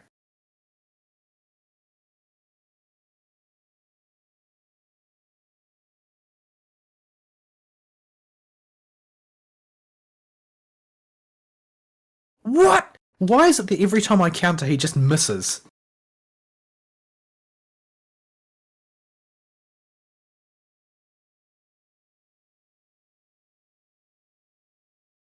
What the heck is throwing those bombs? That's ammunition. Oh, because it totally interrupted me, whatever it was. Oh, those spinny top bombs? Well, he's so far away that I can't tell where I'm you frenzied are. now. Yeah, I was trying to wind up my wire. Yeah, I was trying to wind up my wire bug thing. And the bomb comes out of nowhere and knocks me up in the air. Yeah, that's probably my cat.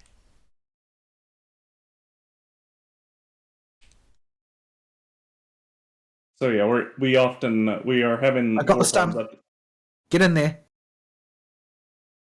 Unfortunately, I'm too damaged to actually help, so... But No, yeah. no, why are you doing this to me? I'm gonna get frenzied again.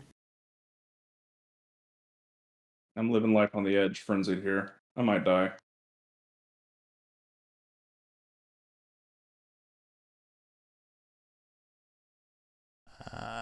Need meat. Not that meat. That meat.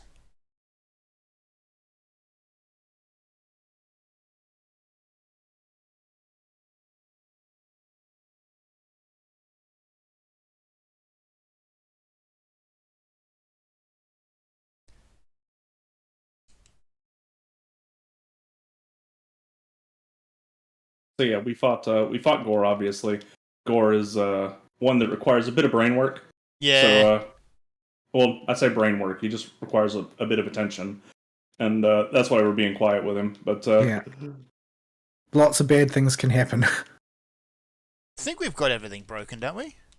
yeah, I think he's fully broken, or he might have maybe a claw can break or something. But he's blue, so we can cap if somebody's got traps. Oh yeah. What if there we go. just break them? I think that may have been a claw. Claw or body. If you want to catch him, you can. We get sensors for catching him. Yeah. I got a trap. Yeah. I would like to be able to heal Gore.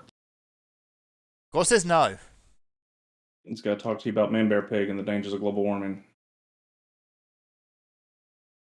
How long ago was that? How many years ago were you talking now? 2000-ish. Ish. Did he just? Yes. You are very bad at this trapping thing, Fern. He was sitting on the trap and then he just walked out of it. I'm just gonna go cap him. This is why we can't have nice things. Actually, So yeah, we did you and me did a few together. We did a few of the optional things, like taking a picture of the stupid monkey arms. That was ridiculous. I could not get that actually to register.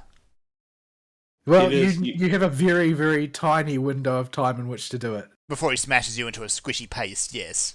Well, it's not. It's you got to do it when he's powering them up. Oh, not when they're powered, when he's powering. Yeah, it's the when you were given the quest, it'll tell you when he's powering them up. When it's in your log, it only says when they're powered up. Aha. It is classic quest description. Dumb-dummery. Dumb-dummery. I was going to keep talking to this Rathalos. Hey, Rathalos! That's You do that. not wise. He was chilling. Rathalos usually just screams at me. He's temper issues, I guess.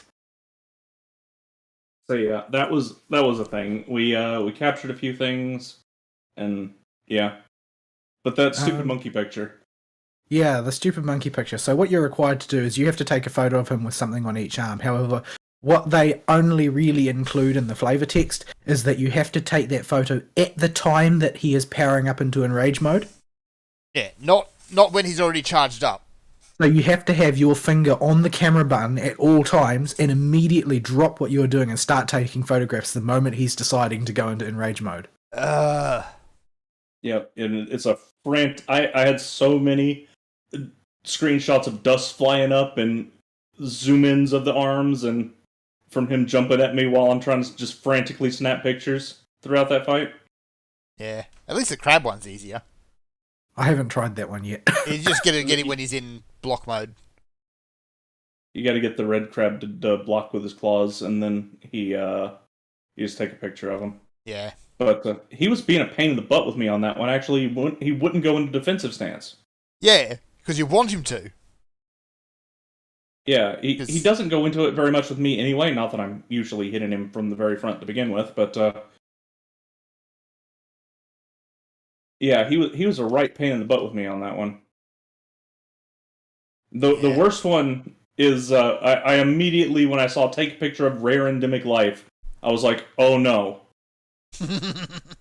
And looked up where it is. It's on the Frosty map, and you got to go out to the Eastern Sea, and on the far point of the east side, and you got to park your butt there in an exploration at nighttime and wait. Oh, Is that's the big ass snail. thing? Yeah. Yeah, I haven't attempted that yet either. I just saw the question, like, I don't know what a monk snail is. I'll do this later. Yeah, we And can probably go and do you- that real quick now. It's not real quick. It can take anywhere from 5 to 30 minutes for him to show up. And you just gotta. So what I did while I was getting ready for work, I just parked my butt over there and set my camera ready to activate as soon as I picked up the controller, and went and brushed my teeth and combed my hair and shaved. And every time I'd finish something, I'd come back and see if there was a big giant blob on way out in the middle of the ocean that I needed to take a picture of. Yeah. It just looks like a blob. It's a giant blob with googly eyes. I see. I did have one weird thing I found just in the map, and I've never noticed it before, is that sometimes you look up and you'll see your Meowsnaries in the sky. I guess if they're deployed to the same zone you are. Yeah.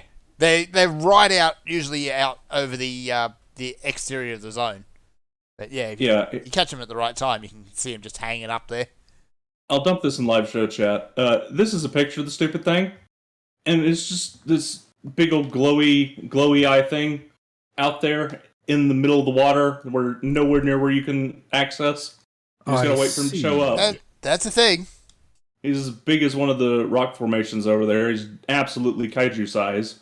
It just takes forever, and he very, very slowly shuffles his way over there on the far east side. And just gotta wait for this big lump. He can show up anytime at nighttime. Upon a bit of further reading, he does like to show up at the beginning of starting an exploration at nighttime, and you can keep resetting it because his timer seems to prefer that time. But he will show up later if he's not there right away. Okay, so sometimes you just gotta wait. Other times you can keep resetting. And in multiplayer, it bugs the crap. In rare endemic life, in this game, just doesn't cooperate. It just won't spawn sometimes. Like it's the trying to get rare endemic life in multiplayer is the guides say don't do it because you lose the ability to quick reload the area by just flying to a camp. Yep. Oh, does flying to a camp actually refresh the area? It doesn't refresh it with a proper reload, but it makes all the enemies do some kind of check, and this includes rare endemic life.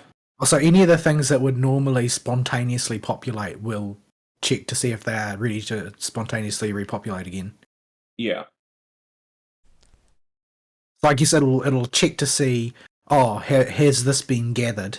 Is it on cooldown? And if it's not on cooldown, it has a chance to spawn at the hard points where they can spawn. Yeah, so instead of being within its respawn time window where it will spawn, it'll just respawn immediately if it's available for respawn if you go back to a camp. It will roll. It will roll for it. Yeah. Right. So I'm not sure the exact mechanics of it, but people were saying just if he's not there, just keep traveling back to camp. Because this is Monster Hunter, I can't help but wonder if that maybe is just an Ixia deep breathing more. It might be. If it was when the PC has finished mining all of this crap out, maybe we'll know. But yeah, it's a really amazing the information you can get breaking down World now by just looking at that mod. It answers so many questions we had. I don't know. I almost feel like that sort of damages the mystique. Yeah. That kind of stuff triggers my OCD to not know if the answers are available. Yeah, but you also lose interest once you do. It's about what you call it? When it comes to stuff like rare endemic life and the fish in holes especially, for some reason nobody's been able to figure out what gets the fish to spawn. Like they know what the triggers are, and they can see that they have conditions, but what those conditions are, nobody seems to know. For Monster Hunter World. They probably like gave do the fishing mini game as a project to the intern, and he just coded it in a wonky way that nobody else in the team understands. So it's just been bolted in there as a black box ever since. Yeah, that you can find zero information on how to catch all the rare fish. They will tell you the same general guides that were around on PS4, and there are no mods or anything that will help you ID what you need to do to get fish to spawn. You just got to keep reload every time you're on the Elder's Recess map. Go check that stupid pond for a great gunpowder fish. Otherwise, you're going to perpetually have a question mark in your crafting list.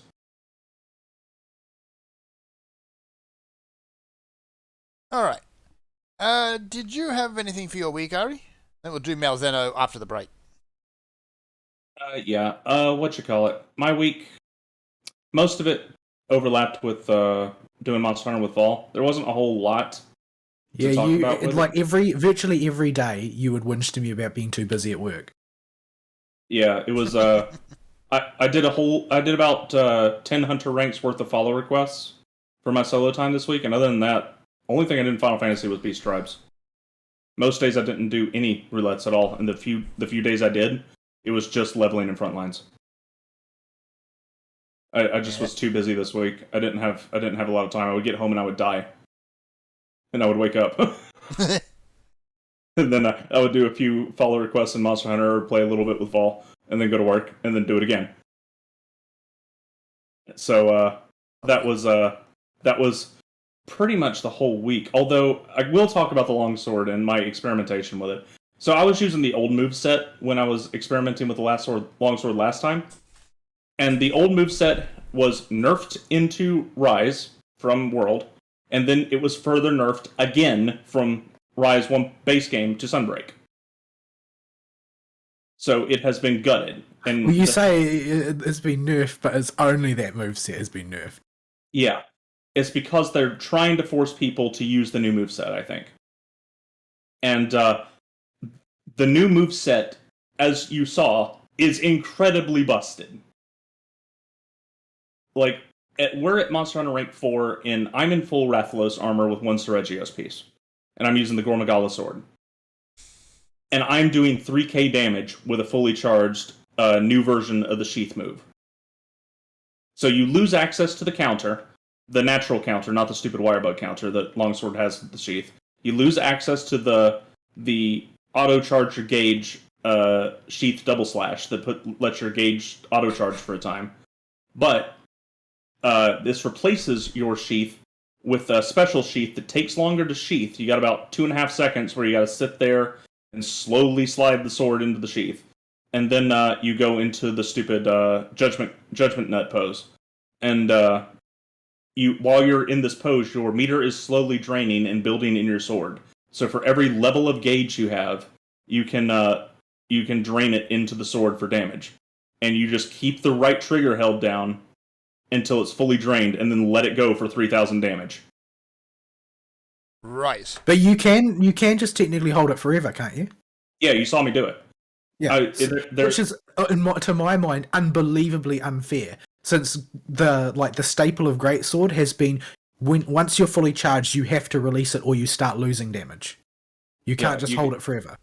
There might be a peak point you can release it to get maximized damage. I haven't really dug into it that much, but it doesn't really matter because the damage from holding it forever. You saw me scooting around the entire map with baby Virgil teleports to get to the monster's point you need to hit. Still does 3,000 damage. It's basically ridiculously overpowered. Like it's a massive nuke move with no drawbacks because you can basically teleport with invulnerability frames. You can hold it forever until you're in the perfect situation to use it, and it does insane damage. Like, the idea that this would be in the final build is just ridiculous to me, except for the fact that they know that weebs love this crap. But yeah, it's basically, from what I've seen, it's like world release Charge Blade, effectively. Yeah, like, all of these people posting their 3-minute kills on Malzeno with it and things like that because it just does that much damage. Yeah, and it's highly degenerate with the new Wirebug counter moves that give you instant gauge charge. So you can just keep charging your gauge for the cost of one Wirebug per level of gauge you want, and then you just do the Sacred Sheath finisher again, and then you do it again, and then you do it again. Now, I am intentionally not playing this way. Yeah, because if you wanted to be optimal with the longsword, that would basically be all you ever did. Yeah, there would be no other way to play the game. If I am going to continue using the longsword as my alt weapon, I'm going to probably wind up eventually banning myself from using this move from my main moveset and have it as a wake-up tool only. Because Helmbreaker can't wake up anymore. The longsword is like... It used to be that you would have to do some fighting to earn that gauge. Yeah, And you so had it was to, like your finishes were earned, and Helmbreaker was really cool. yeah, and Helmbreaker, you have to aim. You have to do it from the air, and you have to make sure you're hitting the right part. You got a small window to do the inputs and decide whether you want to commit to the Helmbreaker or just do a normal plunging attack. Like, there's a lot of finesse that goes into to Helmbreaker. With Sacred Sheath, you just push the button and then let go. And damage spews all over the screen. And if you don't want to let go right then because you're in a bad spot, you do the dumb Judgment Nut teleport over and over again. And eventually, you'll be in the right spot. If it And, rooted you in place, it might be balanced. Yeah, that's why I've said if they want to balance this move, it needs a straight 33 to 40% damage reduction, and or the stupid Virgil step needs to be removed completely. Yeah, because effectively what you're doing is, with that, you're getting all of the advantages of Greatsword True Charge Slash with none of the disadvantages. Yeah, it's just every time we build full gauge, instead of spending one level of gauge on a Helmbreaker for moderate damage, we can spend the whole gauge for a colossal amount of WTF damage wherever on the monster we want. Yeah, they always do it. They always do it. They always do this sort of thing. There's always at least one weapon that is like has this insta win button on there that you press this and you win. I mean, if it was something that had really tight counter requirements or something, like you needed to have a perfect counter and then it would go off and you could do a combo into it or something, then that would be fine. Because you've at least got to play the game. But no, this is just something that allows you to power yourself up from a cold start and then use it. Oh, I would even be okay with it if it existed in an environment where the Wirebug insta charge moves didn't exist to give you instant gauge. Oh yeah, because then you've got to do the fighting part. You actually have to Yeah. fight the monster. You can't stand outside combat and fill your gauge. Yeah, that would make sense. You would if you still had to fill your gauge the old way, which was you either had to land the sheath counter or you had to land the or you had to fill up your gauge and land the fourth hit or the final hit of your 4 R1 or R2 combo. Those are the only two ways to get gauge level before, and you'd have to spend a meter to do that. That would make sense. But no, we have Wirebug moves that, if they connect, instantly give you one level of gauge. Yeah, and there's a lot of that stuff. There's a lot of that stuff now. Like, and that's why for virtually every weapon, you're going to end up wanting Wirebug Whisperer. They're just strong arming you into having to take it in every build, and I really resent that. Yeah, I'm disliking the Wirebugs more and more and more. It's not really even about the Wirebugs, it's the way they've warped the entirety of the game around them. And the reason why it's so bad is because we know what it's like when they're not there. And that it was better. Yeah. It was better when everything was constructed in a more linear fashion, rather than having these big sort of tumors of power embedded in the structure of the game mechanics. Yeah, they're too powerful for what they do. Even if you don't use them. Like on Dual Blades, the only thing I occasionally use them for is the free sharpening on dodge. And I have a similar issue with the Great Sword ones. Like, for instance, Power Sheath.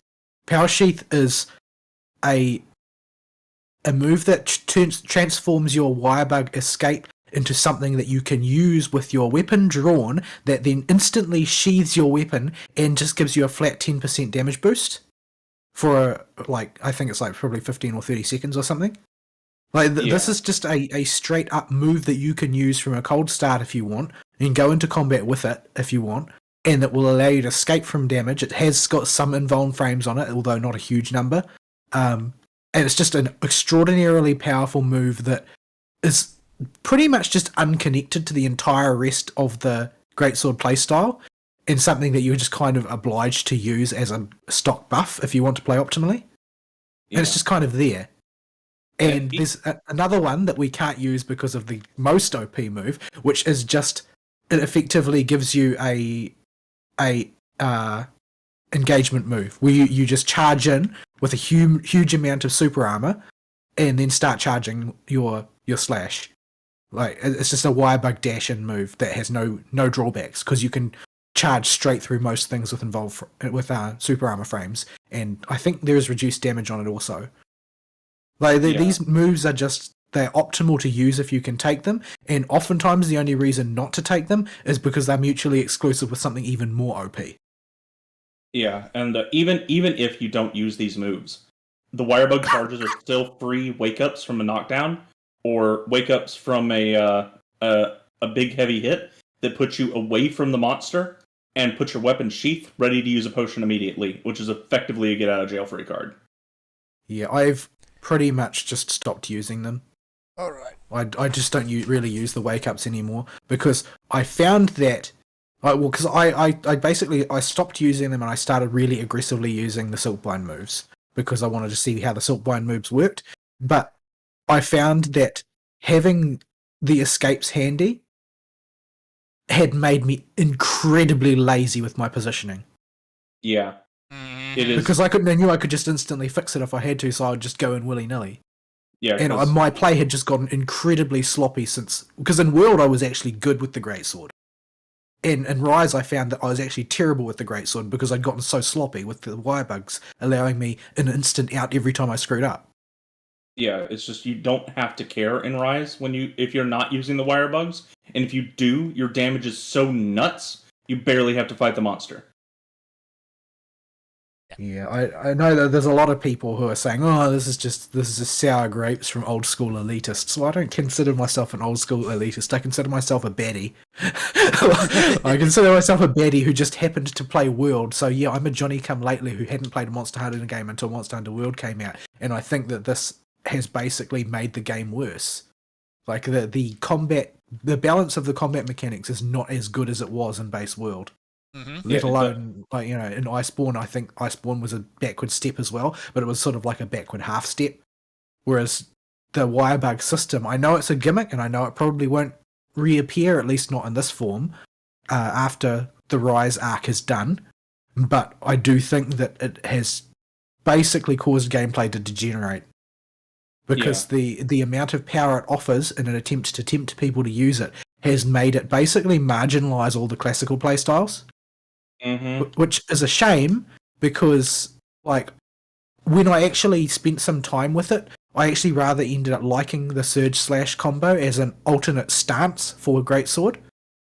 Because it's basically the way that it had been sold in the original sort of promotional material made it look like something that really Greatsword didn't need, which was to turn it into a different weapon entirely. But it doesn't actually, in practice, really do that. What it does is it reverts it back to very early Monster Hunter Greatsword as a different stance that you can take. And you sacrifice all of your ability to charge from a cold start, so you can't do wake-ups with it equipped. You've got to shift stance for that. And you can't go in with a heavy hit, like you're going to hit like a wet noodle for your first couple hits. There's nothing else you can do. You can't do a big charge from the start. There are a lot of caveats associated with it, but from what people are saying, it is the way Greatsword used to work in Monster Hunter 1, except fleshed out into a full fighting stance. So whether or not it will stay in the game, I don't know, since the classic charging combo with True Charge Slash at the top is the way that you have, the way that Greatsword has worked for a long time now. But it's sort of nice having Surge Slash there as an alternate stance. And more importantly, what it permits you to do is it allows Greatsword to use Element, which is something that Greatsword was basically a weapon where, you know, if you look at the weapon selections for any given weapon, probably like 75% of them are going to have some kind of element or status on them, right? And Greatsword just can't use any of those. Generally speaking, like the only one that you allow on Greatsword usually is poison, because poison is just free damage. And so it can make up for a loss in raw, but the elements, they don't. But with Surge Slash, because the number of hits per combo is significantly higher, and you can roll out of mid-combo to restart a combo and just keep your hit count up, you can actually use an element playstyle if you want. So when you're fighting a monster that has relatively hard to hit or hard defense raw damage points, but good soft points for element, you can actually switch up your build and your strategy and use Surge Slash to fight with element weapons. So it re-enables that entire half of the weapon selection, which I think is really great. But as soon as you insert the Wirebug moves in specific in there, they just distort the gameplay style around them. Because ultimately, if you want to be optimal, the only thing that you do with Greatsword is counter into true charge slash, counter into true charge slash. You learn the monster like the back of your hand, then never attack him. Just wait for him to attack, counter into true charge slash. If he's not attacking you, you put a bomb down, you bomb yourself and counter the bomb into true charge slash. That's the optimal way to fight him. That way you'll be hitting for 6,000, 7,000, 8,000, 9,000 per hit. Yep, and Longsword does the same stupid thing with the bombs. You set the bomb down, and you use the you switch your scroll to the other scroll for switch skills, and you do the old sheath counter on the bomb, and you get a level from that. The stupid bomb should not trigger counters. Yeah, I think that they should get rid of that. They should do a knockback instead. Like, I think that you can, if you want to allow it to do counters, you should have to sacrifice in your build all of the points required to get the ability to not get knocked back by bombs. Like, you should have to build around it if you want to counter from a bomb, so that it becomes a gimmick build that people can still do if they want, but they have to actually build around it instead of just something that anybody can apparently do. Yeah, you should have to invest at least 3 skill budget points. Yeah, so they should make that knockback from bombs pass through counters so that you don't have that option always open to you. Or just make it uncountable, as you suggested. That's a perfectly reasonable solution as well, if you just want to get rid of that playstyle option entirely, which, you know, I kind of like that weird crap like that is in Monster Hunter. I just don't like the way that it has pretty much taken over optimal play for a few weapons. Yeah, anything with a significant gain off of a counter uses that strat for the stupidly fast clear times you see on the Reddits and on the forums and on the YouTubes. I would be tempted to allow it though for for heavy bowgun, for instance, and I'm biased because I play heavy bowgun in multiplayer, but the heavy bowgun counter, while it does do very good damage, it's like one quarter of what my wake up damage would be for starters, and it's also the only mounting damage approach that you've got other than jumping attacks, as far as I can tell. So if you want to mount a monster, then you have to be able to trigger counters. So there's sort of like, you could make an argument for it there, but ultimately that's just quibbling over the details. The reality is that the Wirebug gimmick has not been, like, as much as I dislike the Clutch Claw is still just an accessory to the rest of the way you play the game. It may have required you to do certain things mandatorily, but once you got them out of the way, you were still fighting the old-fashioned way. Whereas, by contrast, Wirebugs have made you play around Wirebugs. You build around Wirebugs, and you play around Wirebugs. Yeah, Wirebugs are so degenerate in the gameplay that I just... The thing that is going to make me stop playing Rise more than anything is the Wirebugs. Yeah. I mean, it's one of those things I think that's not going to come back. Like magnet stakes. Yeah. It'll probably see some elements of it come back, like a few of the moves here or there will be brought in. But I think that they'll get baked into movesets. Like, ones which were just outrageously popular but didn't damage game balance will probably just get baked into movesets. Yeah. And the ones that did might just get toned down. I think that we could afford to see a toned down version of switch skills carried forward, because it's nice to have options sometimes. Yep. And I like being able to stance switch as Greatsword. That's kind of nice. And a lot of the Wirebug skills that are around are not bad. It's just that the Wirebugs are their method of having a skill with a cooldown, because generally speaking, there aren't that many cooldowns that aren't gauge elements. So there are some that maybe you could turn into gauge elements, like Heavy Bowgun's ability to create a window through which you can fire to add effects like increased range or increased damage, in exchange for the fact that window doesn't move anywhere. So you've got to negotiate the battle position around it. Like, you could include that as like a special utility that certain weapons might have or something like that. But because that doesn't really profoundly damage the game balance as far as I can tell. Yeah. But yeah, and I think you'll see some of those elements will start getting baked into to weapons, maybe like the way, for instance, bows have a shot that will give you either healing or affinity or something like that. Mm-hmm. That's not something that bows had before, but it's now been baked into them as a special attribute that different bows have access to different buffs. And you could do stuff like that. And I think that that's how we'll see some of the switch skills will appear again. But I don't think we're going to see, like, these, oh, well, this is basically a DPS cooldown in order to generate a bar of gauge. Yeah, I that's don't think that's a that bit sort silly. of stuff will come back. Yeah, and honestly, I'll be glad when they're gone. Just so Fern posted a quest, by the way. Yeah. The thing is that I gone desperately on it. need to go to the bathroom, so I'm not going to start a fight with something nasty if I have to ditch it immediately to That's run fine. to the bathroom. We don't have Yeah. time to take a break anymore, so But I need to go to the bathroom. but you can nip off while we keep going. Right. Yep. I'm going to do that, baby. I'm gonna go punch Valstrax on the nose in the meantime. Yeah, I will go with you.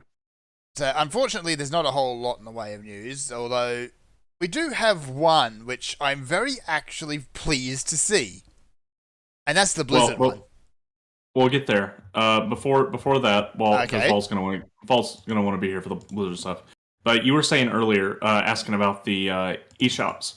Yes. The answer is, you will not be able to get use a credit. It will no longer be possible to use a credit card to add funds to an account on the eShop for Wii U or 3DS systems. Yesterday. Ah. So that went into effect yesterday, and then there is on August 29th, it will no longer be possible to use an eShop card to add funds to your account to purchase things, and then in March 2023, a little bit over a year after, about 9 months after today, they'll be shutting down the service entirely. All right. So all you'll be able to do is download your games, and that'll be it. Yeah, I'm not even sure they'll allow that, TBH. Yeah, that we'll have to check. Well, they'll probably put a timer on it or something like that. Like, oh, we'll keep it open for 6 months, and then so you can download it. Yeah. When did the 3DS come out? The 3DS came out yonks ago. 2011 is So- when it came out. 11 years ago. Do you feel old? Yes. Good. Really? I've got one of those somewhere. I didn't play much on it because it never really stuck with me. It was an interesting gimmick, that's for sure. But Yeah, but it was just that. it was, yeah, it was my, in a lot of ways, it was just my attempt to get back into Pokemon, and I found that Pokemon just didn't have whatever it had for me anymore. Yeah. Yeah. It's I never liked playing on the 3DS. I always liked playing on the Vita better, but I do have a lot of games on the 3DS. Most of them, thankfully, are physical games. I have a few digital games, but yeah. So if you want any digital only 3DS stuff now, Yarhar Fiddle DD. Yeah, unfortunately. That will literally be the only way you can go. Valstrax is Nintendo's always been really weird about supporting legacy stuff. They always wait 30 years and then bring it back as an overpriced digital purchase on a new console. Yeah, it sounds about right. Yeah, so it's they're real bad about it. Like they're announcing we're bringing Pokemon Puzzle League back. Like, my dudes, Yarhar Fiddle DD has what everybody has sung that has wanted to play that game because it's an N64 game, and you guys refuse to re-release it. Yeah. If they're going to go this route of constantly re-releasing things instead of making new games, like so many other people, they need to be a little bit quicker on the draw. Maybe not as quick as Todd. Yeah, it's a bit too quick. And aren't they doing Last of Us again? Yes, the first one. Yes. Yeah, that may be a little bit too quick. Probably to remind people about what actually was good about the series, without, showing them what was bad about the series, namely the sequel. Well, what's hilarious is the update for Last of Us looks worse, IMO, the more realistic models fall flat into the uncanny valley. Oh, is it joy. like the Mass Effect HD upgrade? It may be. I don't remember the Mass Effect HD upgrade very well. Oh, it was horrible. Be glad. It was so horrible. It's not the most cringy thing you've ever seen, but it's still pretty bad. It made all the characters look like real dolls. Why do you do this? I don't have any pictures of The Last of Us handy to dump anywhere. But Yeah. it's I think the older style looked better. So, yeah. So we'll jump very briefly into the news articles, and yeah, like I said, I'm very glad to see this Blizzard one. Because it's been a while since someone in marketing has jammed their underpants firmly on their head. Oh yeah, I don't know, but there was something I felt it was kind of nostalgic actually. It is, isn't it? Because it's like this is one of those stupid advertising stunts that they would have done back in the early aughts or late 90s. Like the days when they'd send, bombs or fake bombs to reviewers. Or, desecrate a grave for a free copy of our game. These are things that actually happened. Well, they sent the bombs around New York in general, actually, in random places. It wasn't just to reviewers. What was the one they sent to reviewers? No, there was one that they sent something really bad to reviewers. But was it Severed Hands? Might have been Severed Hands. Fake Severed Hands. No idea. There's a whole lot of weird. There's a whole bunch of them. And yeah, they're all bad. So in this case, it is you can go to a certain place, and in order to get a copy of Diablo 4 and Data Access, you get them to tattoo the game logo onto your flesh. Yeah, I don't think it's a specific tattoo. I think they have a range selection of them. It's still going to be. I just got them out with my bug. Okay, come here, Mitzi. So, yeah. It is. It's lovely and nostalgic. It's just like, oh, good. These crazy people are still in marketing somewhere. Oh, crap. I was trying this to... This is not how you do mounted combat, you two clowns. Honk, honk. Let's go. Oh, this is like a kaiju movie. I meant to bonk, but I just threw a rock. Your monster is outclassed RSL, I'm afraid. That Mitzi is still going. What the hell? Mitzi has heart, dang it. Go, Mitzi! Yes. Bubble Snack, you can do it! I think by not swapping to the Bubble Snack, I've just really made it mad. There we go. I was just trying to build juice on it, but I was stuck in animation lock when I realized it was doing this stupid mounting animation. Oh, I broke a something. And its tail came off. Oh, good. I was chewing on the tail. Yum, yum, yum, yum, yum. Please break its wings, because I don't want to get caught in that laser again. That laser is nasty. So yeah. So it's not the worst. I think it's really dumb, but it's just something that we can laugh at least. It is. It's not. It's something did you guys that carve the tail before running away. Yeah. Yeah, I did. Okay. It's refreshingly stupid. Yeah, it also feels like only Blizzard could be this dumb in this day and age to try one of these again. I don't know. Give EA a week and they'll probably be trying to match it. I'm not going to say that I like any part of it because I think it's dumb and stupid. Oh, yeah. But it does feel like it. I don't know. I feel like it serves a purpose in a weird way. Like, it shows that Blizzard are just as clueless as ever.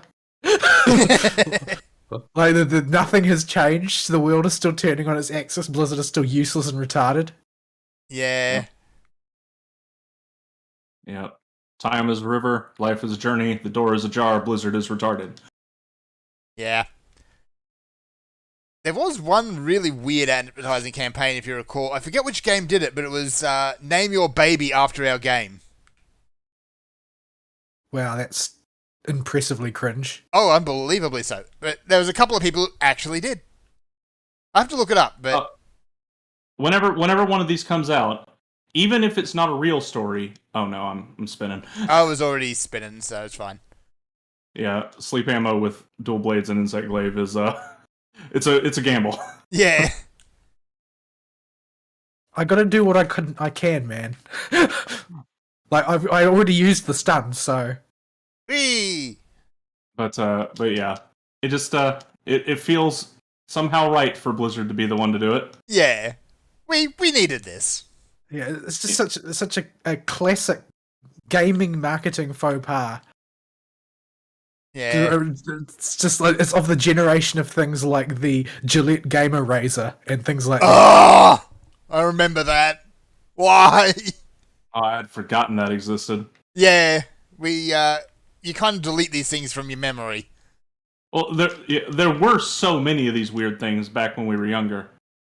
Oh, he left. Oh, wait. No, He's coming back. he's coming back. Ow! Fern, why would you stand under a descending ICBM? I forgot Yeah. he did that. Like that is get on your doggo and run away time. That No, is... I counted. That's what I did. How? I don't have a counter as dual blade, so So yeah, I just had a complete brain fart. Anyway, while we're on the topic of good news for a change, Vic's back. well, he's backing away. Well, He had to. He also kind of never really went anywhere. Yeah. Yeah, he wasn't doing much VA work, but he had recouped his rep a while ago. But let me pull up the post while I run around the Veil Tracks and make sure I'm not misreading anything. So yeah,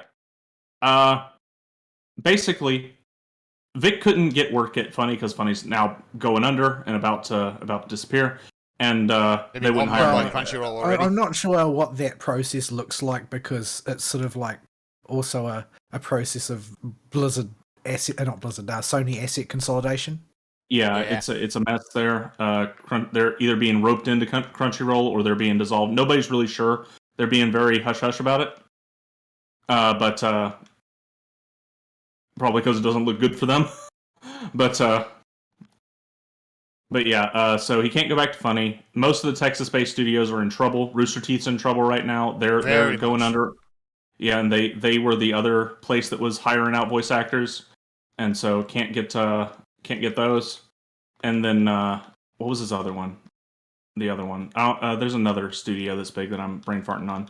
But he couldn't get work there because basically a bunch of woke-tards in the VA industry just don't want to work with him if he's there because they're woke-tards. Well, it's not really because they're woke tards. I feel like they are mad that things didn't go their way. I think is the overriding emotion now. Mm-hmm. Because Yeah. they thought that they could just remove him from the industry to flex their power, and it didn't Yeah. work. And I think that that's ultimately what's at the core of their hatred now. Butthurt Yeah. is the correct word. Yeah, I so- think. raging butthurt. So what Vic did was instead he got together with a bunch of people and they have made their own independent dubbing company. Okay, that was really him leaving the area, just by the way. That was him, yeah. Yeah, he just basically said, "Screw you! I'm going to make my own, and it's going to have blackjack and hookers." Yeah. They wasted no time trying to dunk on him for this as well. Oh yeah, like Yeah, the they were butthurt followed. All over his butt. Yeah, and he's got some of the better old hat talent with him, and like Linda Young is the best old lady voice actor out there. She's gotten way better than her Baba days from Dragon Ball Z, and she's a part of his new studio. Brian Massey, Oolong, and Lad Russo from Bakano. If you know the dub for that. Like a really strong voice actor is like best buds with Vic now and is going with him there. What else did Linda Young play? Oh, she's Genkai from Yu Yu Hakusho. Oh yeah, And I don't know the voice. and the original Bulma, whose only role is Bulma, is going with him. I don't know her for anything and didn't know she existed until I was reminded. And when I looked up her page to see if she did anything notable, she is only the original pre-2010 I'm having a brain fart. Bulma, trying to dodge a Veil Strikes and talk. Bulma Classic. Yeah, so the original Bulma, the not Monica Rial one, which I just found her delicious and hilarious that she was going to work for him. That's one of those things that says to me that has to be on purpose. Oh yeah. Like I'm sure that she's got an abundance of talent and will be an asset to the new company. I'm sure, but it seems very pointed somehow. Yep. And then there is who else? The girl that did Chi-Chi and Botan. Both of those. She's a really good voice actress. She's going with them.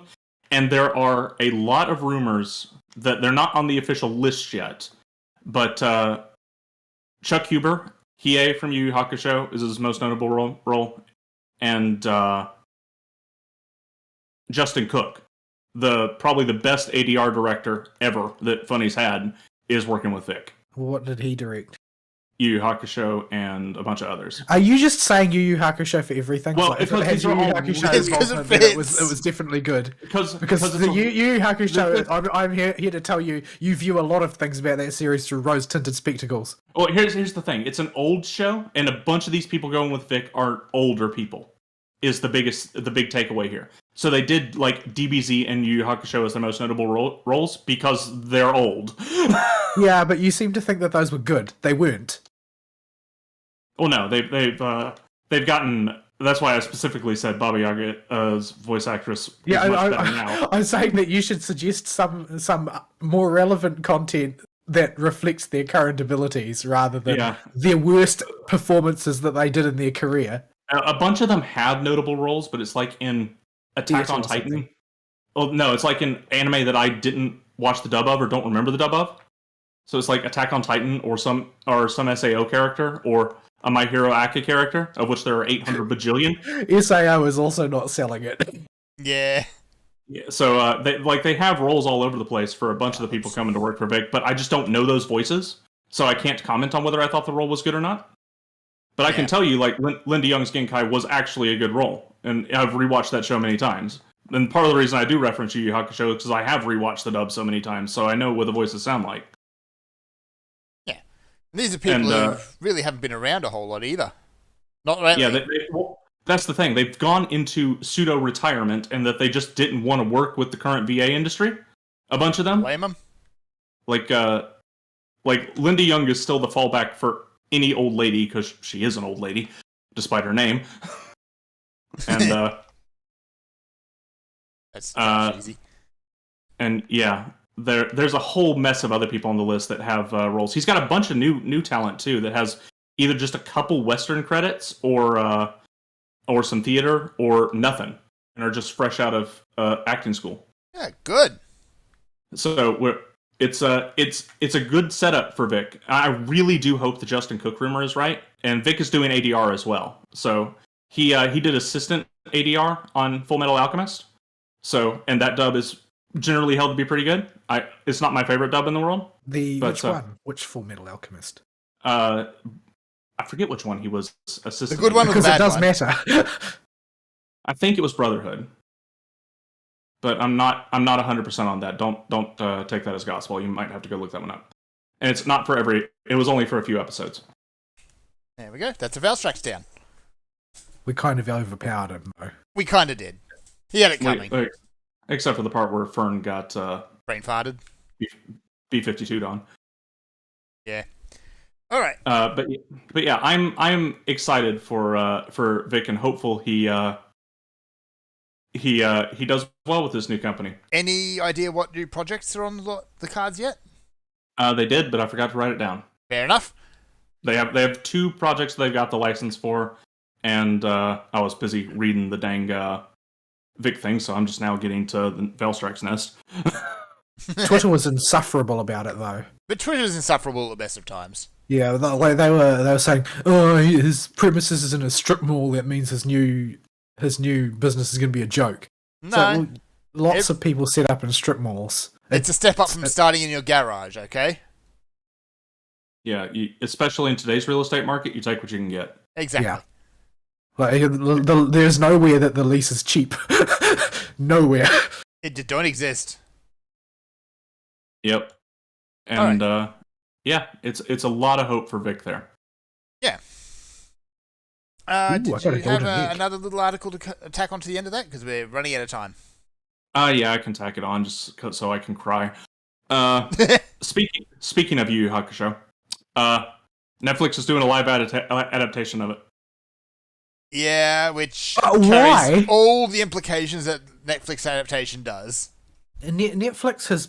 I thought Netflix was having serious financial difficulty, but they just seem to be responding to this by financing loser after loser I after think loser. in this case, Yu Yu Hakusho may be sunk cost. Like they did Cowboy What, you Bebop, mean like and They that bought the bombed. license long ago, or Yeah, They might have bought it in an anime batch, but the thing with Yu Yu Hakusho, the only people that would have a chance of watching that would be people like me that watched it on the television when there were still commercials you had to watch. you mean people who actually like Yu Yu Hakusho? Yeah, people who are old and watched it on the television, and there weren't that many people that watched Yu Yu Hakusho. It was not an unpopular series, but it wasn't exactly the most smash hit out there. But wasn't that like early initial run Toonami or something? Yeah, it came on right before or right after Dragon Ball Z. Like back when they were still like airing Bubblegum Crisis on television and stuff. Mm. Yeah. So that abomination's coming. Yeah, it came on in the same block as G Gundam, ironically, and Dragon Ball Z. And they all ran back to back to back, and I watched all three like every day after school. Nice. All right. So yeah, they're going to ruin that because let's not forget Cowboy Bebop. They just got done ruining Resident Evil, Yeah, they got done ruining that. which I have heard from sources that I think are relatively reliable. It's just an absolute atrocity along every conceivable axis. Yes, it should be considered a crime. It has Black Wesker. Also, why? Apparently, despite the fact that it doesn't make sense for him to be Wesker, he's also literally the only actor who can act in the entire show. Oh, if that was the reason they hired him for that, I could forgive that.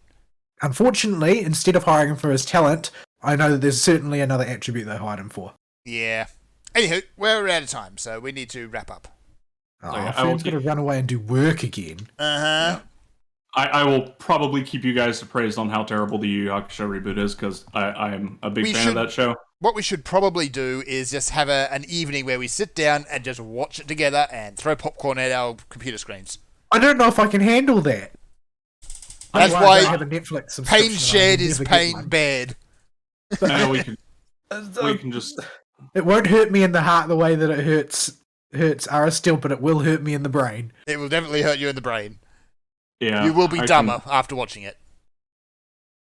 So, yeah, I've seen the English dub. I have the Blu-rays for it. I've watched that show at least once every 2.5 years, and I'll just put it on in the background at the very least. I love the dub of Yu Yu Hakusho, and this is gonna hurt.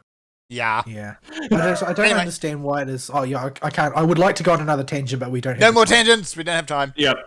So, okay. All right, folks. Email topic of the week.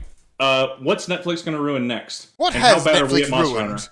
Everything. Please don't tell me how bad I am at Monster Hunter. I don't think my ego can take any more damage. To There's be nothing fair, they were too busy watching me being bad at Monster Hunter to watch you being bad at Monster Hunter. left. You're standing under a descending meteor. Yes. I'm going to pretend that didn't happen. Yeah, Vol's countering. I'm running away on my dog. Fern's just like, where'd everybody go? Where'd he go? All right, take us out. All right, folks. We will see y'all next week. Sayonara. Bye-bye.